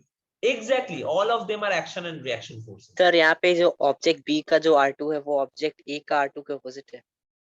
हाँ, देखो यहाँ पे कौन सा? ये यहाँ पर तो हाँ, क्योंकि दोनों ही तो एक्शन एंड रिएक्शन फोर्स है। Action and reaction force is bound to become equal in magnitude and opposite in direction. अब और देखो, ये दोनों दो अलग अलग ऑब्जेक्ट के ऊपर भी एक्ट हो रहा है। ए ऑब्जेक्ट R2 फोर्स बी के ऊपर दे रहा है, इसीलिए b object equal and opposite R2 force a के ऊपर दे रहा है। समझ में आया? लेकिन ये एफ जो R2 का फोर्स, डायरेक्शन तो ए की तरफ ही है, फर्स्ट वाले डायग्राम। क्या क्या? सर वो जो फ्री बॉडी डायग्राम ऑफ ए है वहां पे R2 हाँ। तो ए की तरफ ही लग रहा है। हाँ, क्योंकि ये R2 कौन दे रहा है? बी दे रहा है ए के ऊपर। क्यों दे रहा है? क्योंकि ए बी के ऊपर एक फोर्स दिया था। कितना फोर्स? R2 force. उसका ही equal and opposite force b ने ए को दिया, तो ऑब्वियसली ऑपोजिट डायरेक्शन में देगा। ये था पहला धक्का, जिसके लिए ए ऑब्जेक्ट बी को धक्का मारा। अब बी क्यों छोड़ देगा? बी भी उल्टा धक्का ए को मारेगा। तो ये वही R2 के बारे में बात हो रहा है जो बी ने ए को दिया था। समझ में आया? और सर ये दोनों फोर्स, हाँ सर दोनों R2 फोर्स तो इक्वल हो गया, तो सर ऑब्जेक्ट बी को तो मूव नहीं करना चाहिए फिर। हाँ सर। अब देखो, दोनों आर्ट, ये हमेशा याद रखना कि हमेशा, इसीलिए फ्री बॉडी डायग्राम हम लोग सीखते हैं, ताकि ये देखा जाए कि दोनों जो इक्वल एंड ऑपोजिट फोर्स है वो क्या सेम ऑब्जेक्ट के ऊपर एक्ट हो रहा है या अलग अलग No, ऑब्जेक्ट sir, के ऊपर they are एक्ट हो acting रहा on है। different objects. अगर वो सेम ऑब्जेक्ट के ऊपर एक्ट होगा, ऑब्वियसली नेट फोर्स 0 हो जाएगा, लेकिन सेम ऑब्जेक्ट के ऊपर तो एक्ट नहीं हुआ। ये ऑब्जेक्ट ए R2 फोर्स दिया बी के ऊपर, और ऑब्जेक्ट बी R2 फोर्स दिया ए के ऊपर, तो थोड़ी सेम ऑब्जेक्ट के ऊपर एक्ट हो रहा है फोर्स, Yes. अलग अलग ऑब्जेक्ट के ऊपर Yes, एक्ट हो sir, रहा है। yes, sir. So समझ that में is why आया? in the free body diagram there is only one R2. क्या फिर से?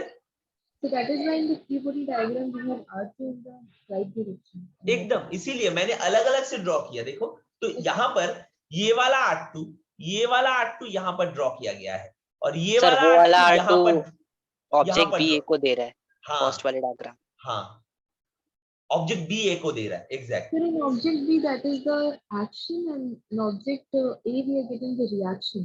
एकदम, मतलब पहले तुम किसी को उंगली करोगे, वो उल्टा तुम्हें उंगली करेगा। यहाँ पे पहले उंगली किसने किया? ए बी को किया। पहला धक्का किसने मारा था? ए बी को मारा था, तो इसीलिए बी उल्टा ए को धक्का मारा। समझ Yes, में sir. आया? तो एक्शन, Yes, sir. इसीलिए हम लोग कहेंगे action is the R2 force given by A to B Okay. and reaction is the R2 force given by B to A. समझ में आया? So this is the reaction, and that one is the action. Sir समझ में आया? और sir बोलो बोलो। Sir यहाँ पे जो ग्राउंड में फोर्स जा रहा है जी सर, वो जब ऊपर में जा रहा है तो सर बॉडी मूव नहीं कर रहा, तो सर इधर में हम लोग जब F फोर्स दे रहे हैं और R2 आ रहा है तो उधर में क्यों मूव कर रहा है? फिर से समझ में नहीं आया, मतलब ये जो M1G है इसके साथ क्या बोल रहे, ये समझ में नहीं आया, फिर से बोलो। सर M1G का रिएक्शन फोर्स से इक्विलिब्रियम में चला जा रहा है, बॉडी मूव नहीं कर रहा, बट F फोर्स दे रहे हैं तो R2 रिएक्शन फोर्स आ रहा है सर, तो फिर भी मूव कैसे कर रहा है? क्योंकि F का रिएक्शन R2 नहीं है, and let me tell you neither M1G का रिएक्शन R1 है। यहाँ पे M1G किसके ऊपर एक्ट हो रहा है? देखो ये ऑब्जेक्ट, ये जो ऑब्जेक्ट है ये ऐसे थोड़ी हवा में तैर रहा है, ये ऑब्जेक्ट एक सरफेस के ऊपर रखा गया है, isn't it? तो अगर ये एक सरफेस के ऊपर रखा गया है, मतलब ये जो M1G फोर्स है वो सरफेस के ऊपर एक्ट हो रहा है। ये जो ऑब्जेक्ट है जिसको अर्थ सोचो, एक ये अलग अलग से सोचो, अर्थ M1G फोर्स किसके ऊपर दे रहा है? ऑब्जेक्ट के ऊपर। तो ऑब्जेक्ट क्या होना चाहिए था? ऑब्जेक्ट को क्या होना चाहिए था? नीचे जाना चाहिए था। वो क्यों नहीं जा रहा है? क्योंकि बीच में ये सरफेस है, मतलब वो M1G फोर्स इस सरफेस के ऊपर देगा, isn't it? Yes, sir. मतलब दो अलग अलग फोर्स है, एक अर्थ ऑब्जेक्ट के ऊपर दे रहा है M1G, एक ऑब्जेक्ट इस सरफेस के ऊपर दे रहा है M1G। ओके, अब जब ये ऑब्जेक्ट सरफेस के ऊपर दे रहा है M1G, तो सरफेस ऑब्जेक्ट के ऊपर दे रहा है R1। तो देखो यहाँ पे डोंट गेट कंफ्यूज्ड, मैं फिर से बता रहा हूं कि ये जो M1G है ये अर्थ का फोर्स है ऑब्जेक्ट के ऊपर, और ये जो R1 है ये सरफेस का रिएक्शन फोर्स है ऑब्जेक्ट के ऊपर। समझ में आया? समझ में आया? सर तो फिर से एक बार बताऊं, एक बार फिर से बताऊं ये जगह। ना सर, ये वाला समझ में आया सर, लेकिन वैसे ही F जब फोर्स हम लोग दे रहे हैं A का ऊपर में, वो B का ऊपर में कुछ फोर्स दे रहा है और उधर से वापस फोर्स आ रहा है, तो सर वो फोर्स तो F के बराबर में होना चाहिए, जैसे नीचे साइड में। किसने ऐसा बोल दिया कि इक्वली होगा? एक्शन एंड रिएक्शन इक्वल होगा, थोड़ी सब फोर्स इक्वल होगा एक दूसरे के साथ, एक्शन एंड रिएक्शन इक्वल होगा, ये सही है, लेकिन सारे फोर्स थोड़ी एक दूसरे के साथ इक्वल होगा। हाँ, एक्शन रिएक्शन इक्वल हुआ है, R2 सेम है, लेकिन थोड़ी वो F के साथ इक्वल होगा। समझ में आया? तो F के साथ इक्वल क्यों नहीं है? तो मतलब सर उसका जो फोर्स सोर्स है, हाँ सर फोर्स का सोर्स तो वही है F। हाँ है, वही है, तो फोर्स का सोर्स अगर वही हुआ तब भी इक्वल होने का क्या जरूरत है? अगर वो इक्वल होगा तब तो सोचो तुम एक गाड़ी को धक्का लगाओ, गाड़ी मूव करता है ना, मूव करता है या नहीं? Yes, क्यों मूव करता है? मतलब एक नेट फोर्स है along the direction of motion। yes, यहां पर भी मैंने जो दिखाया इन सब बच्चों को लेकर, अगर ये पीयूष का फोर्स मतलब उसका एक अच्छा खासा फोर्स है, तभी ना ये टोटल ये चारों बच्चे आगे की तरफ मूव कर जाएंगे धक्के से। तो यहां पर भी वैसा ही होगा, क्यों इक्वल होगा? ऐसा कोई कहां पर कहा गया कि वो इक्वल होगा? एक्शन एंड रिएक्शन ये मैंने कह दिया, ये न्यूटन ने कह दिया है कि एक्शन एंड रिएक्शन इक्वल होगा। कहीं पर भी फिजिक्स में अभी तक हम लोगों ने क्या ऐसा पढ़ा है कि ये इक्वल हो जाएगा, कोई भी फोर्स इक्वल हो जाएगा एक दूसरे के साथ? क्यों होगा इक्वल? होने का कोई लॉजिक नहीं है। okay. तो सर क्यों नहीं होगा इक्वल? उसका भी तो लॉजिक होना चाहिए। क्योंकि ये अलग अलग फोर्स है, they are not action and reaction, तो इसीलिए इक्वल नहीं होगा वो। अगर इक्वल होने का कुछ रीजन होगा, क्योंकि यहाँ पे अगर वो एक्शन एंड रिएक्शन है तो according to Newton's third law they are equal, लेकिन अगर if they are not action and reaction तो why they will become equal? और अगर हम लोग देख रहे हैं कि ये ऑब्जेक्ट एक नेट एक्सीलरेशन में, ये टोटल सिस्टम दो ऑब्जेक्ट नेट एक्सीलरेशन में राइट साइड में जा रहा है, तो क्यों इक्वल होगा? मतलब एक एक्सीलरेशन में जा रहा है, मतलब ऑब्वियसली नेट फोर्स है अलोंग दैट डायरेक्शन। वो तो Yes, हमें हमारा आंखों देखा है कि वो मतलब एक नेट एक्सीलरेशन है, और अगर एक नेट एक्सीलरेशन है मतलब एक नेट फोर्स भी है, मतलब इक्वल नहीं है, इजंट इट? और अगर yes, सच में इक्वल होता तो जो मान लेते इक्वल क्यों नहीं होगा, तो ऐसे करके आएंगे कि इक्वल, चलो पकड़ लेते इक्वल होगा। अगर इक्वल होगा तो ये ऑब्जेक्ट कभी भी मूव नहीं करेगा, कितना भी फोर्स देगा कभी भी मूव नहीं करेगा। समझ में आया? yes, sir. तो ये तो मूव कर रहा है, सर इसका मतलब है इक्वल नहीं है इसीलिए मूव कर रहा है। हाँ बताओ अभी। तो सर जो बचा हुआ फोर्स है सर, वो वाला फोर्स कहाँ गया? कौन सा बचा हुआ फोर्स? तो मतलब अगर हम लोग हाँ हाँ, मतलब अगर इक्वल, समझ में आया, अगर इक्वल यस नहीं सर, है मतलब जो फोर्स बच गया उसी फोर्स से ना वो आगे गया। इसीलिए देखो F yes sir, minus R2 is equal to M1A है, मतलब जो बचा हुआ फोर्स है वही इन दोनों को एक्सेलरेट कर रहा है। समझ में आया? सर तो ऐसे प्रेयर लाइन में लास्ट तक जाते जाते फोर्स एकदम होगा, कम हो एकदम कम हो जाएगा, कम हो जाएगा सच में। सोचो अगर तुम्हें धक्का मारने के लिए 2 बच्चे मिले तो तुम्हारे धक्के में जितना दूर जाएंगे वो लोग, तुम्हारे आगे अगर वो 5 बच्चे हैं तो ऑब्वियसली उतना दूर नहीं जाएंगे वो लोग, उन लोगों का सर वो ऑब्जेक्ट थोड़ा बी ही। के हाँ बोलो। सर ऑब्जेक्ट बी के ऊपर जो फोर्स लग रहा है वो फोर्स एफ नहीं है क्या, वो R2 है? ना वो एफ नहीं है, क्योंकि क्योंकि क्योंकि फोर्स एफ तो ऑब्जेक्ट ए के ऊपर जा रहा है ना। फोर्स जो ए है वो तो So ऑब्जेक्ट ए के ऊपर जा रहा है, वो क्या है, कैसे कैसे वो बी के ऊपर होगा? हाँ, फोर्स ए के मतलब एफ फोर्स के लिए ऑब्जेक्ट ए जो बी को धक्का दे रहा है वो धक्का लग रहा है बी के ऊपर, थोड़ी एफ लगेगा, पूरा एफ थोड़ी लग जाएगा। तो समझ सर में वो आया? फोर्स क्या होगा, R2? वो फोर्स R2 होगा, वो धक्का होगा जो पुश, मतलब एक फोर्स ए को पुश किया, ए बी को पुश किया। अब क्योंकि ए बी को पुश किया इसीलिए बी भी ए को पुश करेगा। according to Newton's law, the forces occur in pairs. So फिर sir, से there should be. थोड़ा जोर से, थोड़ा जोर से। Sir, according to Newton's law of motion, the forces occur in pairs. So sir, is there any such force which is similar to F? Similar to F?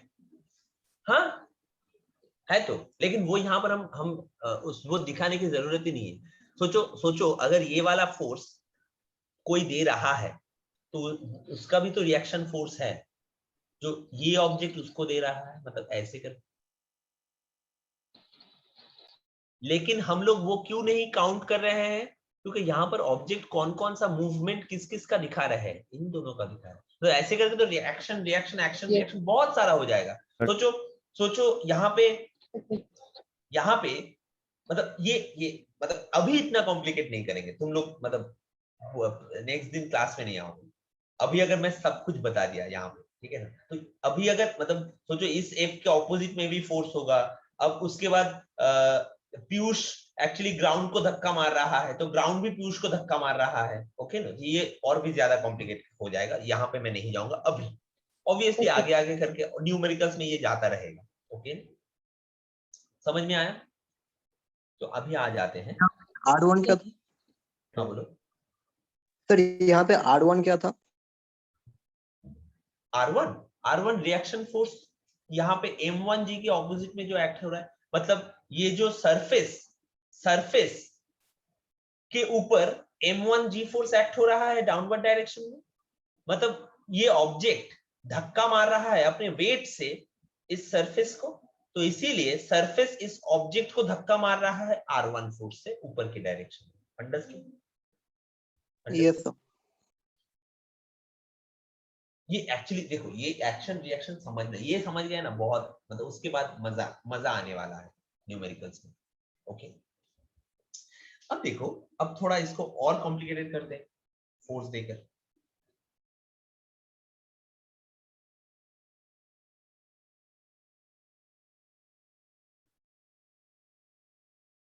ये एक surface है, इस सरफेस के ऊपर दो ऑब्जेक्ट है। ऐसा, ये एक ऑब्जेक्ट है और ये और एक ऑब्जेक्ट है। ओके, और इसके साथ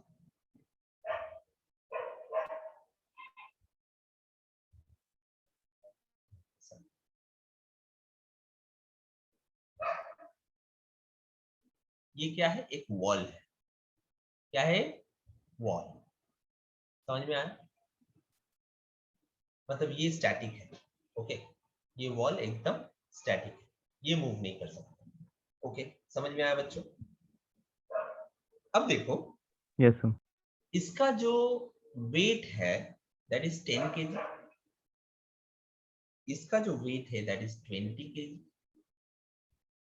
और इसके ऊपर एक 100 न्यूटन फोर्स एक्ट हो रहा है।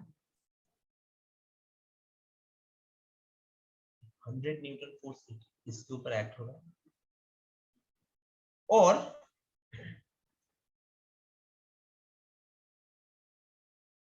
एक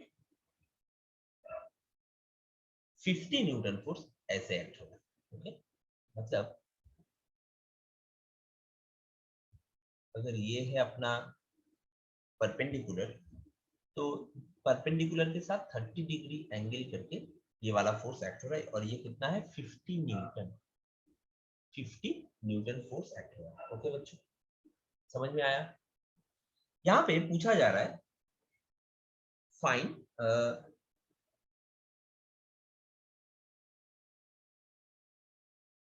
यहाँ पे क्या क्या पूछा जा रहा है? ए, forces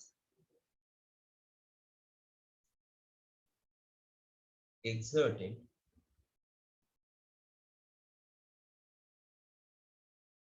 by the surfaces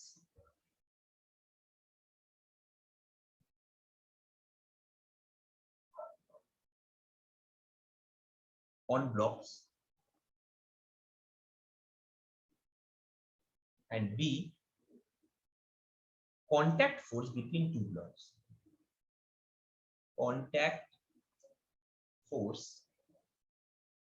between two blocks.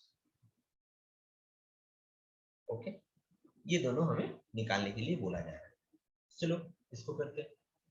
तो यहां पर भी देखो, हमेशा फोर्स, जहां पर बहुत सारा फोर्स दिया जा रहा है, जहां पे एक से ज्यादा ऑब्जेक्ट है, तो वहां पर तो हमें फ्री बॉडी डायग्राम ड्रॉ करना ही है, नहीं तो हमें समझ में कैसे आएगा कि ईच इंडिविजुअल ऑब्जेक्ट्स में कितना फोर्स दिया जा रहा है। ओके, तो चलो एक एक करके देखते हैं।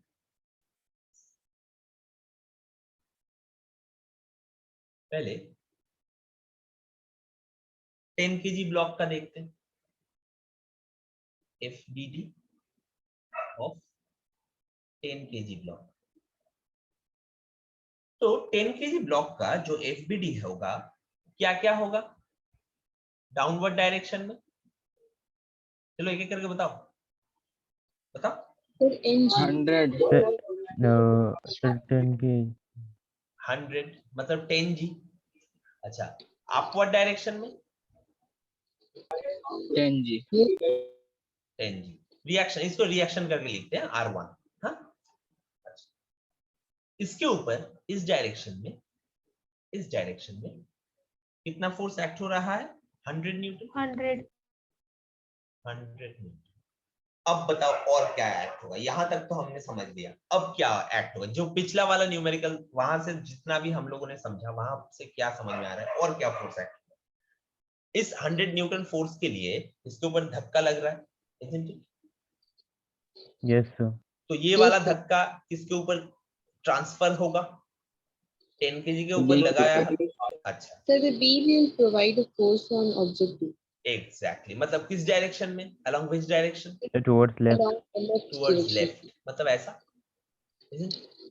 इसको चलो R2 पकड़ ले, इसको R2 पकड़ ले। तो अब बताओ, यहां पे ये वाला जो सरफेस है, ये इसके ऊपर R1 फोर्स एक्ट कर रहा है, तो मतलब R1 अगर R1 हम लोग निकाल ले तो 10 into G, मतलब G को 10 पकड़ लेते तो 100 न्यूटन हो जाएगा। और देखो, अगर यहां पर एक 10 वॉल, into G 100 न्यूटन कैसे? क्योंकि G is equal to 10 metre पर सेकंड स्क्वायर, G यहाँ पे 10 मीटर पर सेकंड स्क्वायर Yes, पकड़ रहे सर हैं, R1 वेट के इक्वल क्यों है?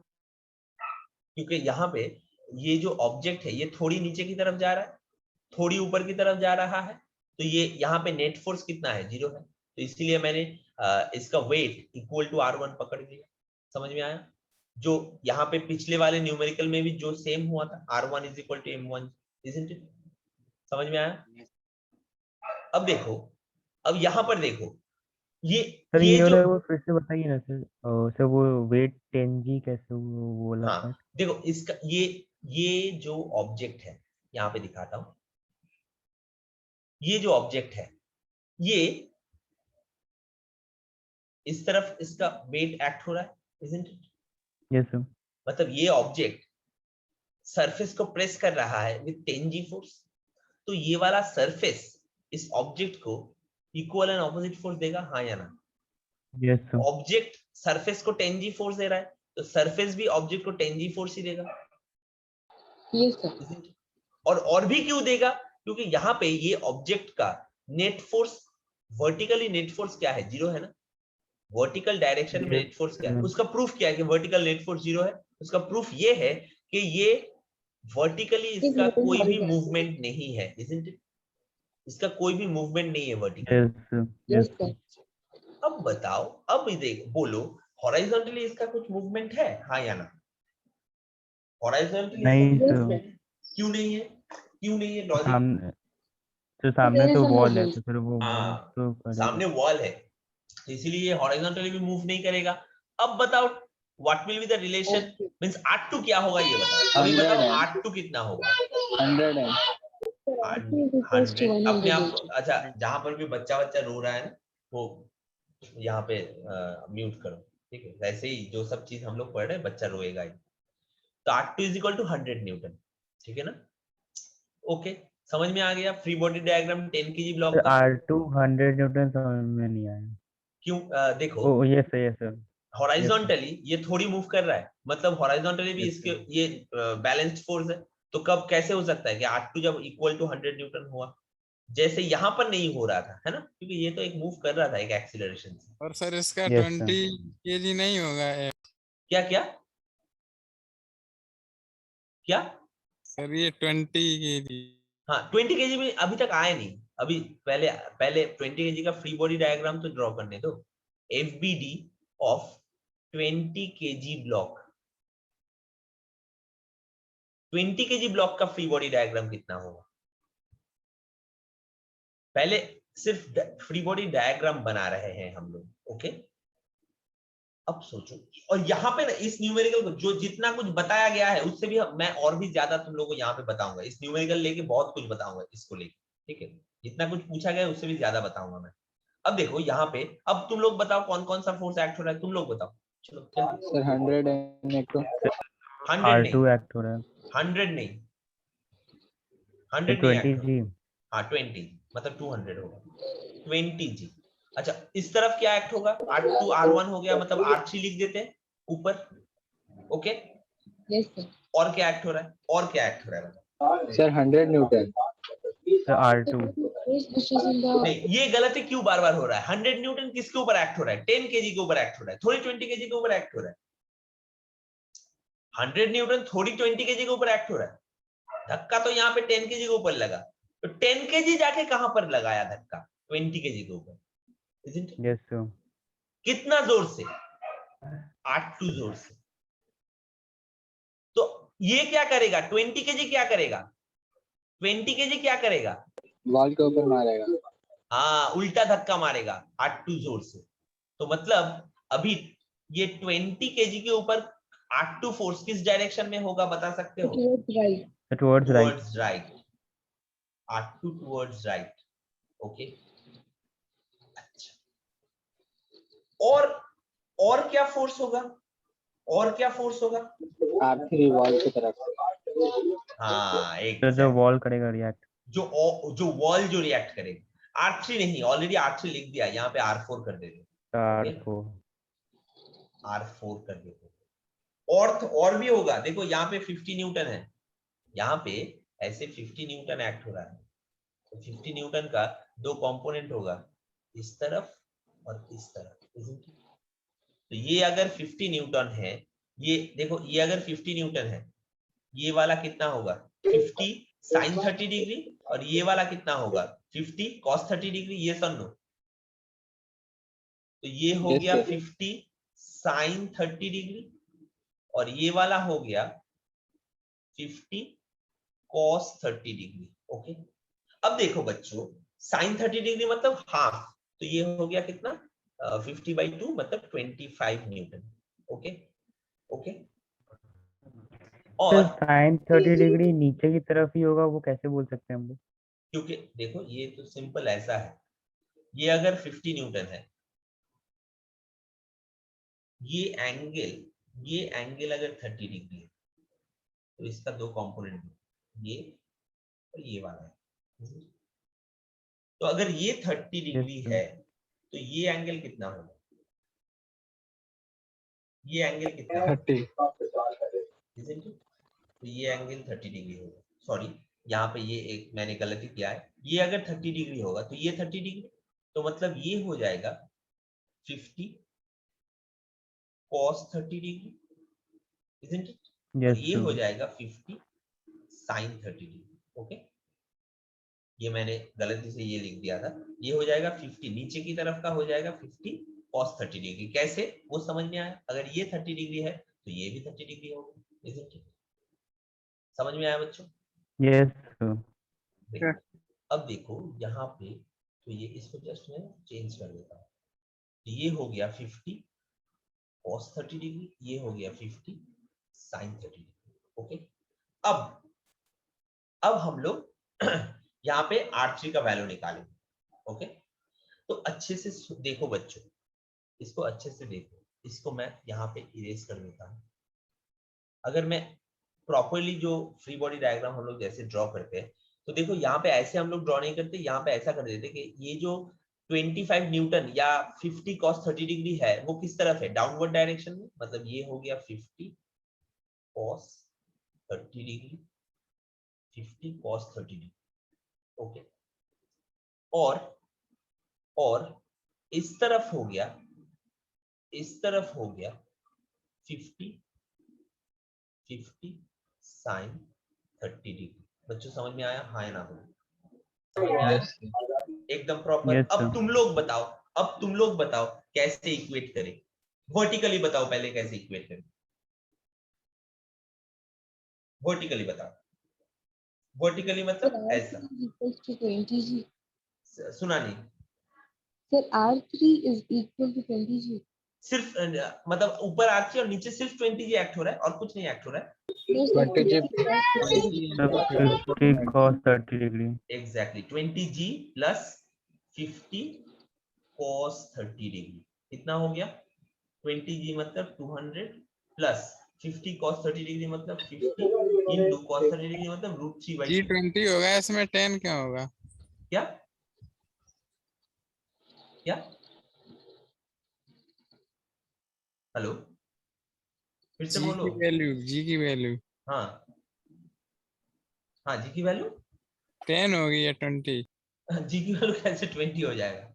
जी की वैल्यू 10 ही होगा, लेकिन यहाँ पे ये इसका मास 20 है ना, इसका मास तो 20 है, तो मास अगर 20 है तो वेट कितना होगा? m इंटू जी, तो 20 इंटू जी। अंडरस्टूड? सर जी का वैल्यू 9.81 नहीं लेके 10 ही लिया जाएगा? नहीं, यहाँ पे देखो 9.8 ले सकते, कोई दिक्कत नहीं, थोड़ा ज्यादा कैलकुलेट करना पड़ेगा, इसीलिए मैंने ये यहाँ पे क्या ज्यादा इंपॉर्टेंट है, फोर्स कैसे कहां पर कितना एक्ट हो रहा है वो देखना, या जी का वैल्यू? तो इसीलिए मैंने उस पोर्शन को मैंने इजी कर दिया, जी का वैल्यू 9.8 ना करके 10 कर लिया। ओके, तो अब देखो 200 और ये हो गया 200 प्लस 25 √3। ओके, तो 25 √3 मतलब कितना होगा, तो देख लेते हैं।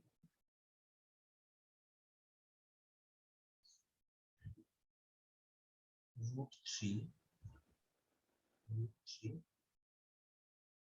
into 25 43 हो गया, प्लस 200 मतलब 243.3 हो गया, ये हो गया R3 का वैल्यू। बच्चों समझ में आया?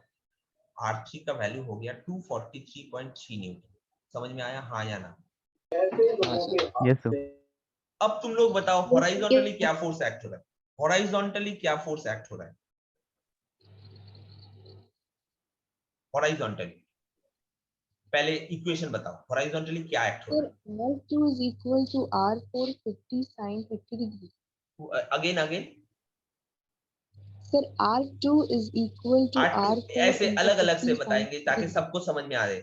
R2 किस डायरेक्शन में एक्ट हो रहा है? Sir, towards right. ओके, उसको कौन कौन फोर्स बैलेंस कर रहा towards है?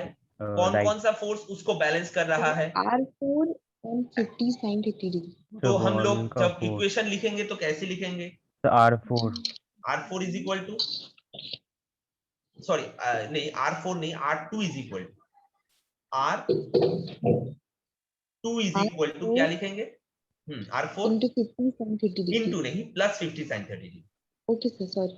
R4 plus 50 50 sin 50. sin 30 degree, 50 into sin 30 degree. तो यहां पे देखो R3 ऑलरेडी हमारे पास है, ओके, और R2, sir. सॉरी नहीं एक मिनट, नहीं R3 R3 Sir, we got R2 before, so that. R2 तो already we got, but we have also R2 we have, R3 also we have, okay, R1 also we have, okay। तो देखो R2 है 100 Newton, तो यहाँ पे R2 की जगह पर 100 बिठा देते, is equal to R4 50 plus sin 30 degree, मतलब कितना? 25। 25, sir. R4 is equal to कितना हो गया? 75। 75. अब देखो जितना भी फोर्स है वो सारा निकल गया यहाँ पे, जहां पर भी जो भी फोर्स एक्ट हो रहा है वो सारा निकल गया यहाँ पर। अब देखते हैं किसके ऊपर कौन कौन सा फोर्स एक्ट हो रहा है, एक बार बात कर लेते हैं। 100, अब हॉरिजॉन्टली पहले बोलेंगे उसके बाद वर्टिकली, ओके। 10 kg ऑब्जेक्ट के ऊपर कौन सा फोर्स किस डायरेक्शन में एक्ट हो रहा है हॉरिजॉन्टली? 10 kg के ऊपर Sir, तो horizontal 100 100 Newton किस तरफ? तो 100 न्यूटन का एक्ट हो रहा है towards टुवर्ड्स राइट। अच्छा, and R2 which is और 100 न्यूटन टू सर एक और Towards- 100 न्यूटन का टुवर्ड्स लेफ्ट। फाइन। तो अब बताओ यहाँ पे contact force between two block will be how much? Contact force between two block will be how much? Zero which is 100 क्या क्या? तो जीरो हो जाएगा। नहीं नहीं, यहाँ पे जब कांटेक्ट फोर्स पूछा जा रहा है बिटवीन द टू ब्लॉक्स, मतलब किसी भी एक ब्लॉक दूसरे ब्लॉक के ऊपर कितना फोर्स दे रहा है, that is the meaning of contact force. So that is 100 Newton here. That is 100 Newton. Contact force मतलब नेट फोर्स नहीं, कांटेक्ट फोर्स मतलब एक दूसरे के साथ जिस सरफेस से कांटेक्ट में है वहां पे एक ऑब्जेक्ट So the दूसरे action ऑब्जेक्ट को कितना reaction फोर्स force. देता है, exactly that is the contact force, okay. तो यहाँ पे contact force between two blocks कितना होगा? 100 Newton, sir. 100 newton, okay. तो वैसे ही यहाँ पे इस ऑब्जेक्ट के लिए भी बोला जा सकता है कि इस तरफ कितना फोर्स एक्ट हो रहा है, इस तरफ कितना फोर्स एक्ट हो रहा है, मतलब ये ऑब्जेक्ट वॉल को कितना फोर्स दे रहा है और ये वॉल ऑब्जेक्ट को कितना फोर्स दे रहा है। समझ में आया? समझ में आया बच्चों? Yes, sir. Yes sir. That's it. Okay. So that is it. Sir वो भी देखो। 100 न्यूटन नहीं होगा ना? हाँ तो सर ए का आंसर तो 75 न्यूटन होगा ना। हाँ क्या? सर हाँ, force Sir, exerted on the yes, sir. surfaces on the blocks. Surfaces. सोचो ये वाला जो सरफेस है, ये कितना फोर्स एक्ट करेगा, ओके। ये ऑन द ब्लॉक्स, तो मतलब R1 एंड R3 बोलोगे। R1 कितना, मतलब ये कितना, देखो R1 मतलब 10 kg के ऊपर कितना फोर्स एक्ट हो रहा है? 100 Newton on 10 kg। Yes, sir. And R3 मतलब कितना निकला बच्चों? 243.3.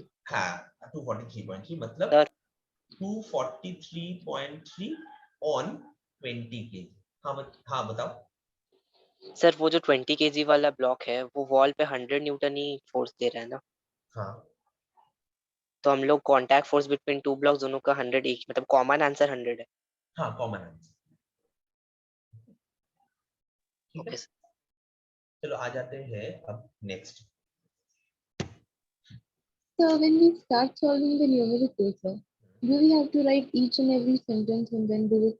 No, that you don't need to write, क्योंकि अभी पूरा सब कुछ एमसीक्यू हो गया है, लेकिन तुम्हें समझना सब कुछ है। हाँ, अब अगर तुम्हें लगता है कि तुम्हें पहले तुम अगर ऐसा लिख के करोगे तो तुम्हारे लिए Yes. आसान होगा याद रखने के लिए या तुम्हारे कॉन्सेप्ट के लिए, तो तुम कर सकते हो। That I am actually completely I am leaving on you people, but I will tell you कि सोचो वो अगर ना भी लिखो चलेगा, लेकिन डायग्राम तो प्रॉपर ड्रॉ करना पड़ेगा। फ्री बॉडी डायग्राम तो हमेशा ड्रॉ करना पड़ेगा। ओके ना? Okay, sir. हाँ, अनलेस एंड अनटिल एकदम प्रो बन जाओ कि बिना फ्री बॉडी डायग्राम ड्रॉ करके तुम लोग सब कुछ कर सकते हो, मतलब एकदम दिमाग में फ्री बॉडी डायग्राम बन रहा है, वो अगर हो जाए तो अलग बात है, लेकिन वो करने के लिए ही प्रैक्टिस करना पड़ेगा फ्री बॉडी डायग्राम बनाने। ओके, अब आ जाते हैं next question. Next question start करने से पहले जो सबसे पहले मैं तुम्हें कहूंगा दैट इज टेंशन फोर्स। जो बताऊंगा that is tension force. So what is tension force? वही बताऊंगा। देखो अच्छा सर, हाँ बोलो। सर लास्ट क्वेश्चन में तो वॉल था, तो इसीलिए हम लोगों ने फोर्स मान लिया कि 100 न्यूटन है, लेकिन अगर वहाँ पे वॉल ना होता और मूव तो हो रहा होता। हाँ, तो तब और भी मतलब और भी वो वहां पे एक्सीलरेशन होता है एक प्रॉपर, वो वहां से हम लोग करते हैं। ऐसा न्यूमेरिकल्स भी किया जाएगा, आएगा, अभी आएगा। ओके, अब देखो, इसलिए मैं एकदम धीरे धीरे जा रहा हूं। ओके, वो भी आएगा, वैसा भी आएगा। ओके, तो अब आते हैं टेंशन फोर्स। ठीक है, तो टेंशन फोर्स क्या है? सोचो तुम, सोचो रनंजय बाजार करके आ रहा है। ओके, मतलब रनंजय के हाथ में क्या है? रनंजय के हाथ में क्या है? एक बाजार का थैलिया है, isn't it? ये है उसका बैग। ओके, अच्छा, सोचो जब तुम बाजार का थैलिया लेकर आते हो हाथ में पकड़ के, तो हाथ दर्द होता है? हाथ में Yes, दर्द sir. होता है? Yes sir. Yes, sir. और बाजार का थैलिया गिर भी नहीं जाता, isn't it? Yes, sir. जबकि Yes, बाजार का जो थैलिया है उसका एक वेट है, और वो वेट डाउनवर्ड डायरेक्शन में एक्ट हो रहा है, तो वो क्यों नहीं गिरता? So because we are pulling it upwards. That is tension. You are trying to pull it up. That is tension. Okay. तो सर मतलब ग्रेविटेशनल फोर्स जो भी हैंगिंग ऑब्जेक्ट पे एक्ट होता है उसका रिएक्शन फोर्स टेंशन फोर्स है।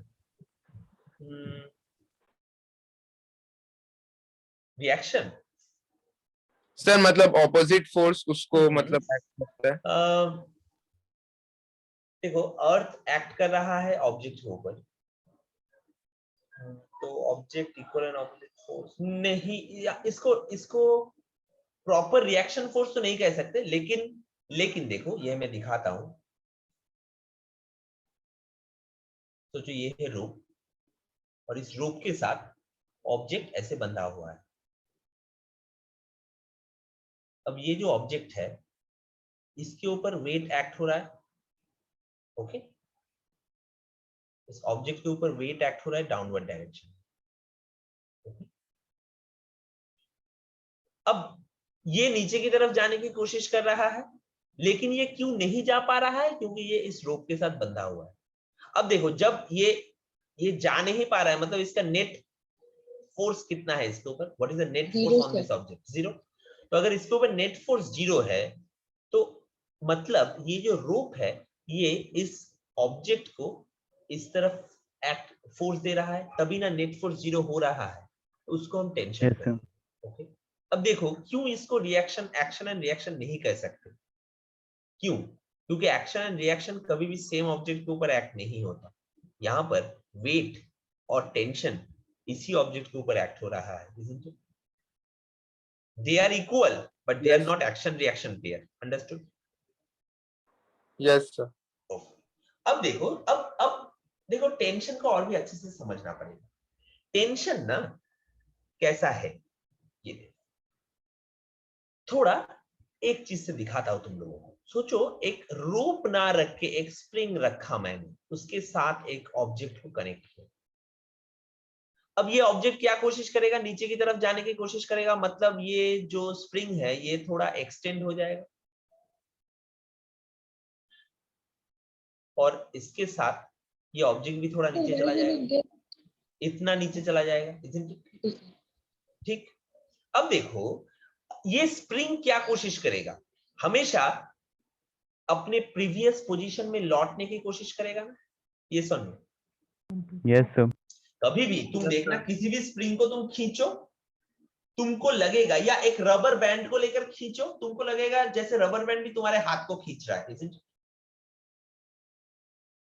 एक रबर बैंड लिया तुमने, उसको तुम ऐसे पकड़ के खींच रहे हो, ऐसा लगेगा ना कि रबर बैंड भी तुम्हारे हाथ को खींच रहा है।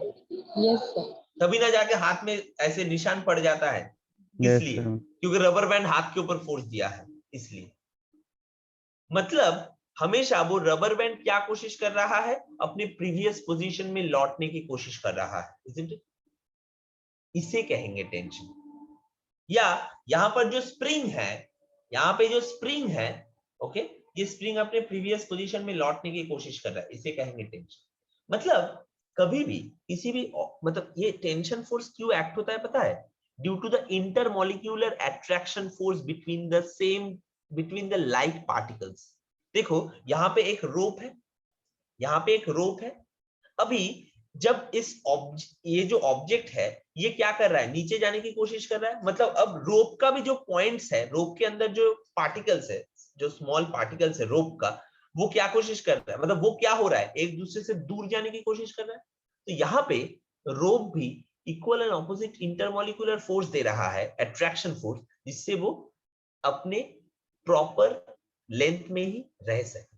तो इसको हम लोग टेंशन कह रहे हैं, हमें क्लियर?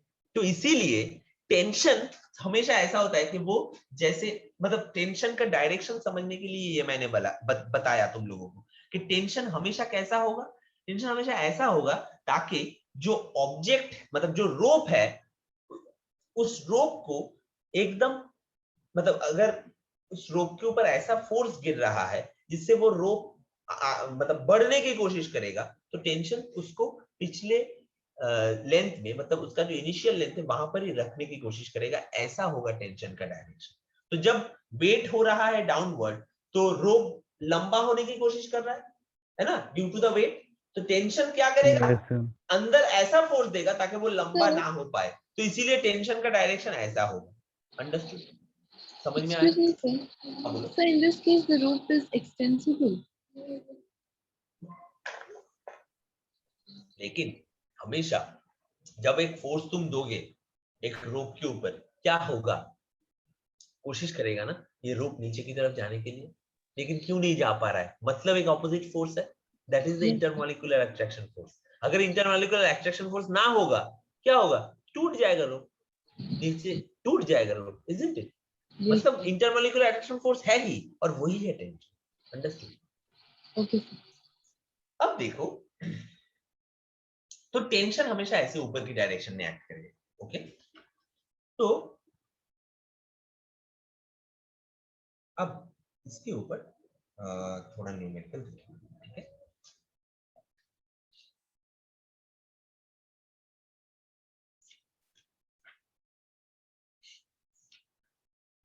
एक सिंपल चीज बोलते हैं यहां से। सोचो इस ऑब्जेक्ट का वेट है 10 kg, बता सकते हो टेंशन कितना होगा? इस ऑब्जेक्ट का वेट है 10 kg, तो टेंशन 100 न्यूटन। तो 100 न्यूटन। अच्छा, सोचो अगर ये ऑब्जेक्ट सिर्फ 100 न्यूटन फोर्स ही सह सकता है, सॉरी ये रोप सिर्फ 100 न्यूटन टेंशन ही सह सकता है, उससे ज्यादा होगा तो ये टूट जाएगा। ओके, तो तुम अगर उसके साथ एक ऑब्जेक्ट जोड़ दो यहाँ पर, तो क्या होगा उसके बाद, वो टूट जाएगा नीचे। Yes sir. क्यों?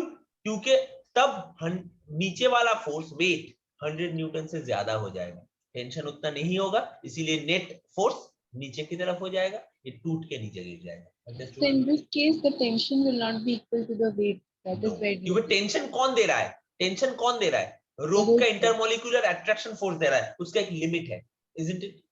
Okay. सोचो तुम्हारे हाथ में अगर मैं 10 केजी का भी एक चीज पकड़ा दूं, तुम्हारा हाथ उसे सह पाएगा। 30 केजी का भी पकड़ा दूं सह पाएगा, 80 केजी का पकड़ा दूंगा हाथ ही खोल के आ जाएगा, isn't it? क्यों? क्योंकि Yes, sir. Intermolecular attraction force का एक लिमिट है, उससे ज्यादा दोगे तो टूट जाएगी। अंडरस्टूड?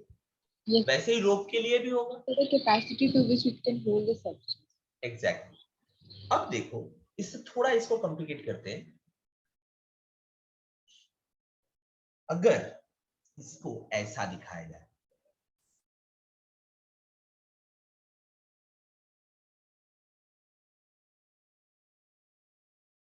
इसको थोड़ा ऐसा दिखाया जाए,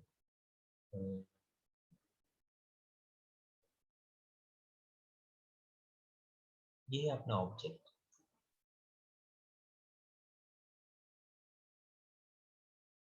ये ऑब्जेक्ट है।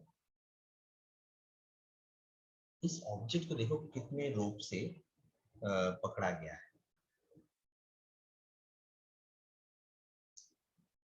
यहाँ पे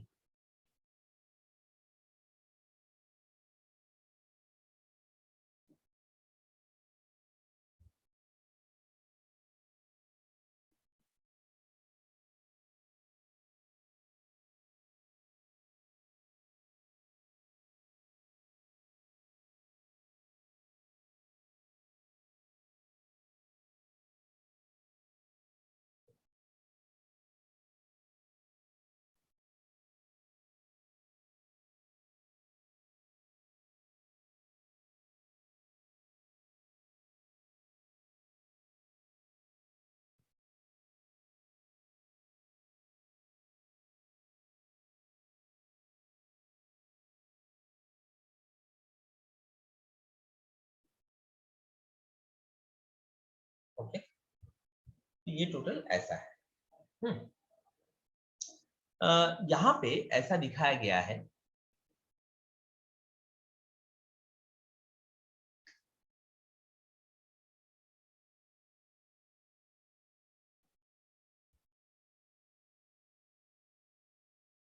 ये है 30 डिग्री और ये है 60 डिग्री। ये बोला गया है कि यहाँ पर T1 टेंशन है, यहाँ पे T2 टेंशन है, यहाँ पे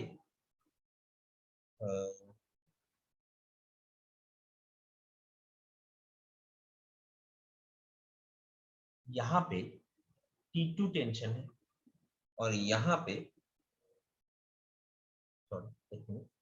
T1 ये है, यहाँ पे T3 लिखा गया है, यहाँ पे T2 और यहाँ पे T4। ओके, ये है T1, यहाँ पर है T2, यहाँ पर है T3 और यहाँ पर है T4। ओके, ये 4 टेंशन है, T1 T2 T3 T4। Okay, यहाँ पे G का वैल्यू ये लोगों ने कहा है कि 10 मीटर पर सेकंड स्क्वायर तुम लोग ले सकते हो and find T1 T2 T3 and T4। यहाँ पे ये तीनों मतलब ये 4 टेंशन हमें निकालना पड़ेगा। ओके बच्चों, कैसे करेंगे? हमारे पास एक ही चीज है, क्या? Free body diagram. ओके, अब देखो फ्री बॉडी डायग्राम करते हैं। अच्छा, सबसे पहले क्या लगता है किसका फ्री बॉडी डायग्राम करना है? यहाँ पे तुम लोगों को क्या लगता है किसका फ्री बॉडी डायग्राम तुम लोग करना चाहते हो? तो ऑब्जेक्ट का। हाँ, वेरी गुड, ऑब्जेक्ट का, ऑफ ऑब्जेक्ट। अच्छा, अगर ऑब्जेक्ट का फ्री बॉडी डायग्राम ड्रॉ करने की कोशिश करें तो ये ऐसा हो रहा है। तो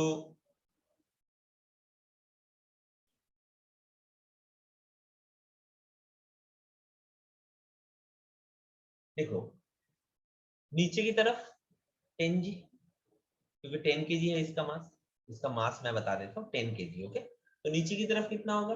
10 जी। ओके, ऊपर की तरफ कितना होगा? सोचो, यहाँ पर जो टेंशन है, यहाँ पर जो टेंशन है वो तो कुछ नहीं बताया गया है, वो हम लोग T0 पकड़ लेते हैं। ओके, T0, तो ये ऊपर की तरफ हो जाएगा T0। Okay, this is T0। अब देखो यहाँ पे ये ऑब्जेक्ट वर्टिकली कुछ मूव कर रहा है क्या, ऊपर या नीचे? No sir. तो ऑब्वियसली ये यहाँ पर ही रहेगा, ऑब्वियसली ये यहाँ पर ही रह रहा है, मतलब इसके ऊपर जो नेट फोर्स है दैट इज 0। ओके, अब इसके ऊपर अगर नेट फोर्स 0 है तो T naught is equal to कितना लिख सकते हैं? T naught is equal to 100 newton sir. 100 newton. Okay, अच्छा सिर्फ यही फोर्स एक्ट हो रहा है क्या, या और भी एक्ट हो रहा है? देखो ये जो अब यहाँ पर इस पॉइंट पे अगर देखा जाए, इस वाले पॉइंट पे, तो इस वाले पॉइंट पे कौन कौन सा फोर्स एक्ट हो रहा है? मतलब अगर मैं इस पॉइंट का नाम दे दूं ए T1 and T2 और इस पॉइंट का नाम दे दूं B, exactly T1 and T2, तो अगर देखो यहाँ पर अगर मैं देखा हूं तुम्हें फ्री बॉडी डायग्राम ऑफ ए, ये लिख लो फ्री बॉडी डायग्राम ऑफ ए, तो ये एक्ट हो रहा that है एक means we ऐसा। can draw the free body diagram so even the tensions and the forces acting हाँ, इवन द पॉइंट का भी फ्री बॉडी डायग्राम ड्रॉ किया जा सकता है, उस पॉइंट के ऊपर भी तो फोर्स एक्ट हो रहा है, समझे? उस पॉइंट के ऊपर भी तो फोर्स एक्ट हो रहा है। तो देखो ये है T2 और ये है T1। बच्चों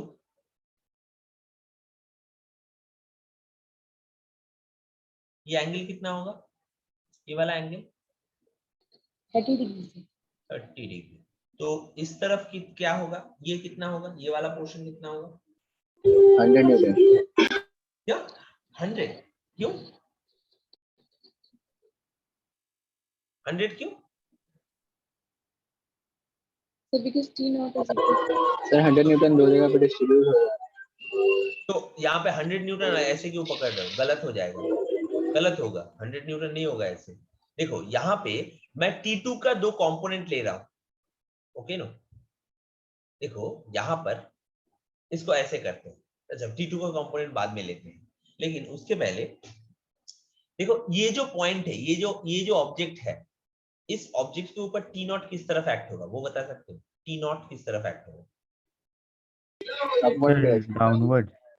downward direction. T not downward direction में एक्ट होगा, ऐसे so इस why will तरफ it act act होगा। downwards? क्योंकि देखो हमेशा टेंशन ऐसे ही एक्ट होगा ताकि उसका जो रोप का जो लेंथ है उसको वो सेम रख पाए। ओके, अब देखो अगर तुम, और ये भी एक ट्रिक बताता हूं मैं, एक ट्रिक मैं बताता हूं, किसी भी जिस भी पॉइंट के रिस्पेक्ट में तुम टी को पकड़ोगे ना, वो उसके ऑपोजिट डायरेक्शन में जाएगा। मतलब जब हम लोग इस ऑब्जेक्ट के रिस्पेक्ट में पकड़ रहे थे, इसके ऑपोजिट डायरेक्शन में, जब हम लोग इस पॉइंट के रिस्पेक्ट में पकड़ रहे हैं तब इसके ऑपोजिट डायरेक्शन। Okay sir. अब देखो तो यहाँ पे टी नॉट का डायरेक्शन होगा डाउनवर्ड, ठीक? अब इसको हम लोग इक्वेट करेंगे, तो देखो T2 का दो कंपोनेंट होगा, एक T2 बता सकते हो तुम लोग, और दूसरा T2 Sin theta. sin 30 degree. Okay, अब बताओ कौन किसके साथ इक्वल होगा, कौन किसके साथ इक्वल होगा, जल्दी जल्दी। Sir T2 cos theta T not के इक्वल होगा। बस हो गया, तो T2 निकल गया। T2 cos 30 degree will be equal to T naught, मतलब T नॉट सर क्यों? मतलब 100 न्यूटन, मतलब 100 न्यूटन।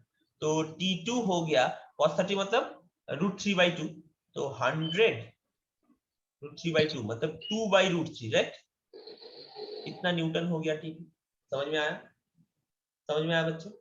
Yes sir. तो अच्छा, तो T2 निकल गया। अब T1 कैसे निकालेंगे, जल्दी बताओ, T1 कैसे निकालेंगे इस सर डायग्राम T2 से? T नॉट के इक्वल क्यों है? T1 equals to T2 sin theta. क्योंकि T2 T नॉट के इक्वल इसलिए है कि ये जो पॉइंट A है, इसका कोई मूवमेंट है वर्टिकली एंड हॉरिजॉन्टली? नो। तो ये मतलब इसका मतलब है नेट फोर्स 0 है, नेट फोर्स 0 मतलब T2 cos theta has to be equal with T naught, isn't it? Yes. तो अब बताओ T1 इज इक्वल टू, मतलब T1 और T2 को कैसे, ये मतलब हॉरिजॉन्टली कैसे इसको इक्वेट करें, हॉरिजॉन्टली जल्दी, हॉरिजॉन्टली कैसे इक्वेट किया जाएगा? हॉरिजॉन्टली कोई सर मूवमेंट हो रहा है नो सर। तो कैसे इक्वेट सर करेंगे? T1 equals to T1 T2 equals to sin T2 30 sin degree। theta. T2 sin 30 degree. देखो एक बार अगर तुम फ्री बॉडी डायग्राम ड्रॉ कर लेते हो तो बहुत आसान हो जाता है।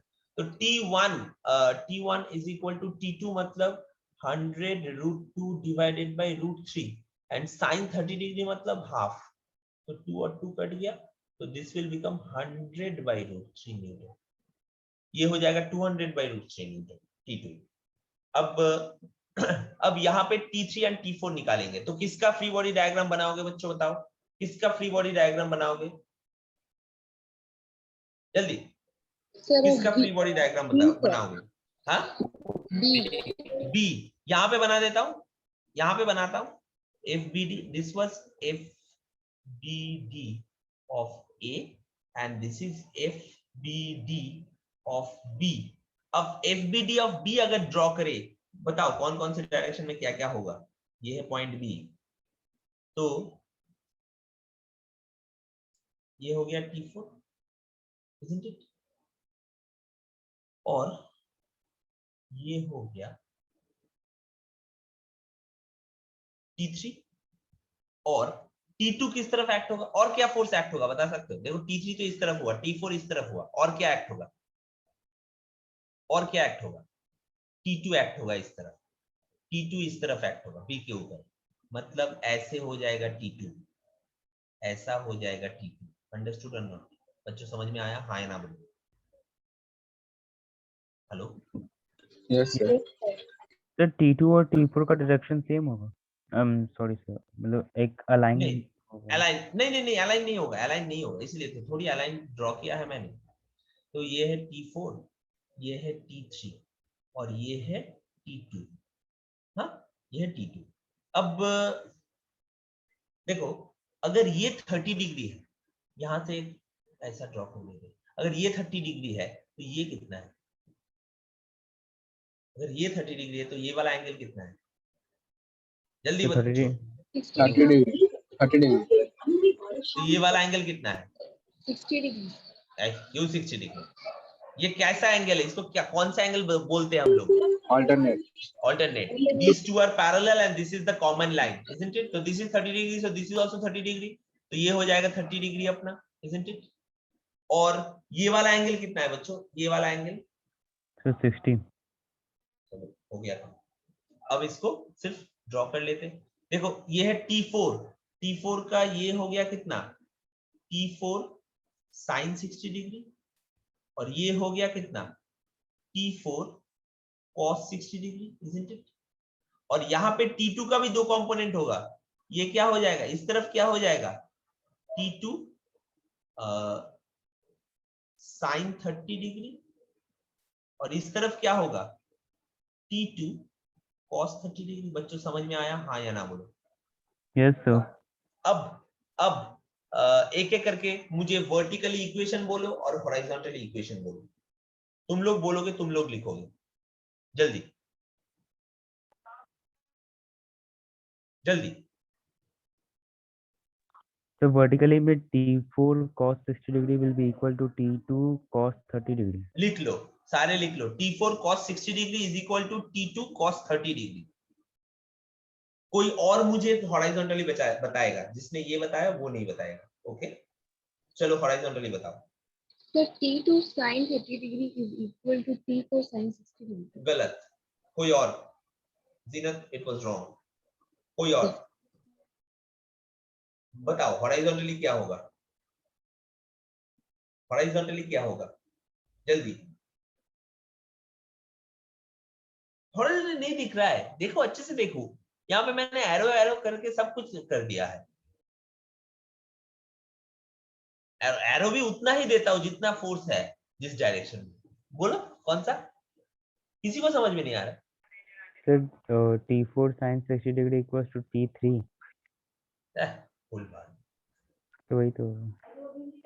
अच्छा, सिर्फ लेफ्ट साइड में सिर्फ T3 है क्या? Sir, T2 sin 30 degree. Sir T2 sin 30 degree, T2 cos 30 degree. नहीं sir T2 sin 30 plus sin 30 degree plus plus T3. T3 equal to T4 sin 60. इतना देर ये समझने के ये जगह पर इतना क्यों टाइम लग गया? यहाँ पे देखो हॉराइजॉन्टली ये जो ऑब्जेक्ट है ये थोड़ी मूव कर रहा है, ये पॉइंट बी हॉराइजॉन्टली थोड़ी मूव कर रहा है, तो उसके ऊपर नेट फोर्स कितना है, 0 है। मतलब टोटल राइट हैंड साइड का force total left hand side का फोर्स इक्वल होगा, हाँ या ना, हाँ या ना? Yes sir. बस खत्म, काम हो गया अपना। तो यहाँ पे T2 हो गया, यहाँ पे T1 हो गया, अब T3 और T4 भी निकल जाएगा। देखो T3, अब तुम लोग बताओगे मुझे T3 इज इक्वल टू कितना था, सॉरी T3 नहीं, हाँ वर्टिकल बताओ, वर्टिकली बताओ जल्दी। तो वो नहीं तो तुम लोगों ने लिखा नहीं, सर 100√3 न्यूटन। निकल गया सबको, सबका हो गया या दिखाऊं मैं, कैलकुलेट करके दिखाऊं या सबका हो गया? So that horizontal force I didn't got it, sir. अच्छा पहले वर्टिकल दिखा देता हूं। T2 cos 30 degree, T4 cos 60 degree, T4 cos 60 degree, T4 cos 60 degree is equal to T2 cos 30 degree, T2 cos 200/3 degree. Newton तो bye √3। T4 into cos मतलब half, T2 कितना हुआ था, T2 मतलब 200/√3 ना 200/√3, T2 was 200/√3 into cos 30 मतलब √3/2, तो 2 और 2 कट गया, √3 और √3 कट गया, मतलब T4 हो गया 200 न्यूटन। अंडरस्टूड? और अब देखो ये वाला, देखो राइट हैंड साइड में एक फोर्स है, लेफ्ट हैंड साइड में 2 फोर्स है, इसीलिए 2 एरो है, isn't it? एक T3 और एक T2 sin 30 डिग्री, तब भी ये बी ऑब्जेक्ट हॉरिजॉन्टली मूवमेंट नहीं कर रहा है, मतलब इसके हॉरिजॉन्टली भी नेट फोर्स कितना है, 0, isn't it? मतलब राइट साइड का force is equal to the left side का फोर्सेस, तो T4 sin 60 degree, Sir, how is it equal, sir? क्योंकि नेट मतलब पॉइंट बी का कोई मूवमेंट हो रहा है हॉरिजॉन्टली, पॉइंट बी नहीं का sir. हॉरिजॉन्टली कोई मूवमेंट हो रहा है, तो अगर मूवमेंट नहीं हो रहा है तो T4 sin 60 डिग्री मतलब जितना भी फोर्स है हॉरिजॉन्टली वो मिला के 0 हो रहा है नेट फोर्स, तभी ना ऑब्जेक्ट बी का कोई मूवमेंट नहीं है, तो T4 sin 60 degree will be equal to T3 plus T2 sin 30 degree, T3 plus T2 sin 30 degree, T2 sin 30 degree, तो T4 मतलब 200, sin 60 मतलब √3/2, T3 हमें निकालना Sir, है, why are we adding T3, sir? क्योंकि यहाँ पे देखो लेफ्ट हैंड साइड में T3 and T2 sin 30 degree है ना, लेफ्ट हैंड साइड में 2 फोर्स है, एक है T3 और एक है T2 sin 30 डिग्री, तो इसीलिए Yes, ये sir. दोनों मिला के T4 sin 60 डिग्री हो रहा है, isn't it? तभी ना हॉरिजॉन्टली नेट फोर्स 0 है, ये सर नो। Okay, sir. तो देखो यहाँ पे T3 plus T2 So मतलब I कितना, thought that T3 is equal to T2 sin 30 degree. तो देखो यहाँ पे T2 मतलब 200/√3, 200/√3 इंटू sin 30 डिग्री मतलब हाफ, तो ये हो गया 100, यहाँ पे ये हो गया 100, तो यहाँ पे हो गया 100√3 is equal to T3 plus 100/√3, isn't it? So T3 will be equal to 100√3 minus 100/√3, बस इसको सिर्फ कैलकुलेट कर लेना। हमें क्लियर बच्चों, समझ में आया? समझ में आया यस बच्चों? सर। Yes, sir. तो T4 is 200 Yes, sir. Newton, इसको मैं और कैलकुलेट नहीं कर रहा हूँ, ये तुम लोगों के ऊपर छोड़ा, ठीक है ना? T1 is 100/√3, okay, and T2 is 200/√3, okay बच्चों, समझ में आया? समझ में आया बच्चों? Sir T3 200/√3। हाँ एकदम 200/√3 ये वाला, T1 is this one, okay clear. अब देखो जब ऐसा यस सर। क्लमजी हो जाता है ना बहुत सारा ये, तब हम लोग लैमिस थ्योरम यूज करते हैं। लैमिस थ्योरम नेक्स्ट में दिखाऊंगा, इक्विलिब्रियम ऑफ कॉनकरेंट फोर्स, ठीक है ना? तो लैमिस थ्योरम एक छोटा सा थ्योरम है, ओके, जो लगा के मतलब मेरा बहुत पसंदीदा थ्योरम है पर्सनली। ऐसे भी किया जा सकता है, लैमिस थ्योरम लगा के भी किया जा सकता है, एक बार में आंसर आता है लैमिस थ्योरम, मतलब एकदम प्रॉपर इक्वेट किया जा सकता है लैमिस थ्योरम। ओके, किसी ने शायद पूछा भी था ना पहले दिन, मतलब जिस दिन हम लोगों ने स्टार्ट किया था उसके पहले। Yes, sir, I asked. तो लैमिस थ्योरम एक बार बता दूंगा, एक सिंपल सा थ्योरम है, कोई डेरिवेशन नहीं है। ओके, सिर्फ मैं समझा दूंगा व्हाट इज लैमिस थ्योरम और कैसे उसे अप्लाई किया जाता है। ओके, तो दैट वाज। अब आज मैं थोड़ा तुम लोगों को कुछ न्यूमेरिकल्स आज in the form of homework दे दूं, ठीक है, वो कर। ओके, चलो bye then. Thank you, sir. Thank you Thank sir. you, sir. Thank you, sir.